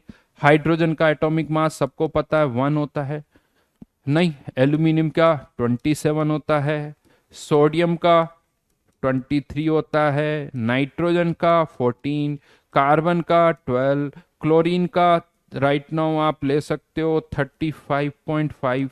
बहुत जगह 35 ले लेते हैं कैलकुलेशन कम करने के लिए, मुझे लगता है अभी तो 35.5 ही है। हाँ, राइट। ठीक है। और तो सब आर्गन का एटॉमिक, आर्गन की जरूरत नहीं है वैसे। हम्म। तो नंबर ऑफ मोल्स निकालने हैं। तो जल्दी जल्दी आंसर लिखो, देखिए जल्दी जल्दी जल्दी। बिल्कुल मैं देख रहा हूं, आप फर्स्ट का 5 बिल्कुल सही। फर्स्ट का बिल्कुल सही आंसर मैं लिख देता हूं यहां पर 5। बिल्कुल बढ़िया जी, बिल्कुल बढ़िया, फटाफट फटाफट। कह सकते हो सर ये तो बहुत बच्चों वाले क्वेश्चन है, हाँ भाई बिल्कुल सही बात है, बट एक बार बच्चों वाले भी कर लेते हैं, ताकि आगे कभी ये ना हो कि सर ये तो मैं निकाल ही नहीं पाता हूँ, बट इसमें स्पीड लाओ थोड़ा फटाफट। हम्म। जल्दी से करें, बिल्कुल 5 10 2 3, बढ़िया जी बढ़िया। एक साथ चाहो तो आंसर भी लिख सकते हो कोमा लगा के। एक काम करो, देखो ऐसे भी कर सकते हो, एक साथ आंसर कोमा लगाते जाओ, इसके मोल्स फिर कोमा, फिर इसके मोल्स कोमा कोमा, इस तरह से चाहो तो ऐसे भी कर सकते हो।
ओके चलिए मैं भी लिख देता हूं एक बार आंसर, 5 10। फिर क्या लिखा है? 2 3। ओ हा हा हा, गाड़ी फंस गई भाई। देखो इसे कहते हैं, ध्यान नहीं दिया आप लोगों ने। हाँ।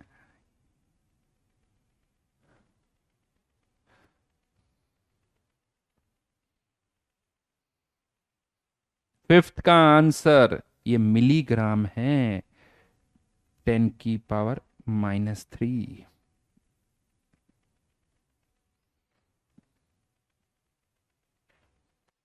बिल्कुल, अब ठीक है भाई। ये कितना हो जाएगा? इसका मॉलिक्यूलर मास 154, तो अगेन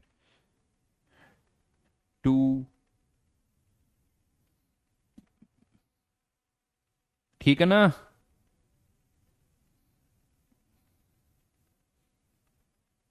यहां पर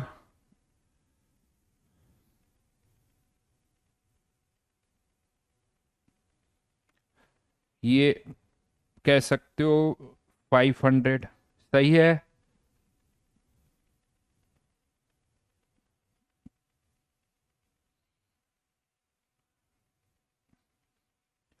इसका लिखें तो 12 इंटू, या मैं इसको 120 लिख देता हूँ, × 10⁻⁻23 डिवाइडेड बाय 6 × 10⁻⁻23। तो ये कितना आ जाएगा? 6 ही यूज कर रहे हैं, 6.022 की बजाय 6 कर लेना, ठीक है यहां पर। और लास्ट वाला बोलिए। सही है सारे आंसर?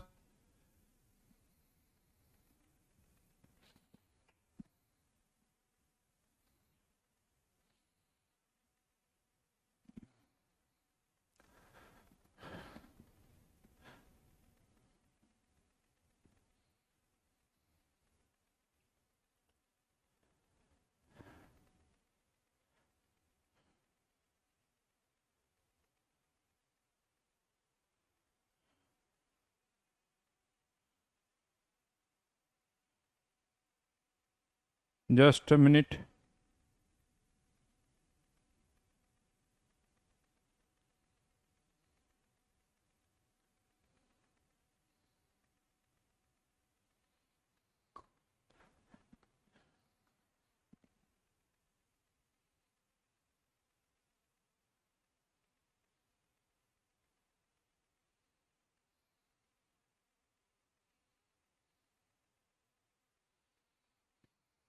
चलो, तो एक्चुअली आज तो क्या बहुत ज़्यादा तो हम कर नहीं पाए, तो आज की क्लास में कोई और होमवर्क नहीं है।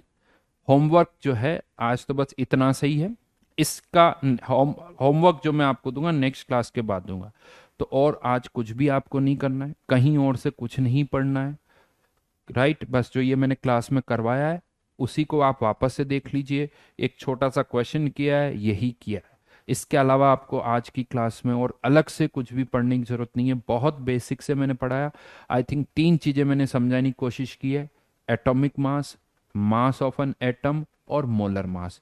कभी एटॉमिक मास में यूनिट नहीं लगाते हैं, कभी एएमयू लगाते हैं, कभी ग्राम लगा देते हैं, तो उसका डिफरेंस समझ में आना चाहिए, ये मैंने आपको बताया है।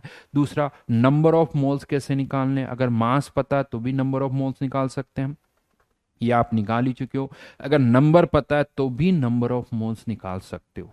और उल्टा भी किया जा सकता है, मोल्स पता है तो हम मास भी निकाल सकते हैं, मोल्स पता है तो हम नंबर भी बता सकते हैं।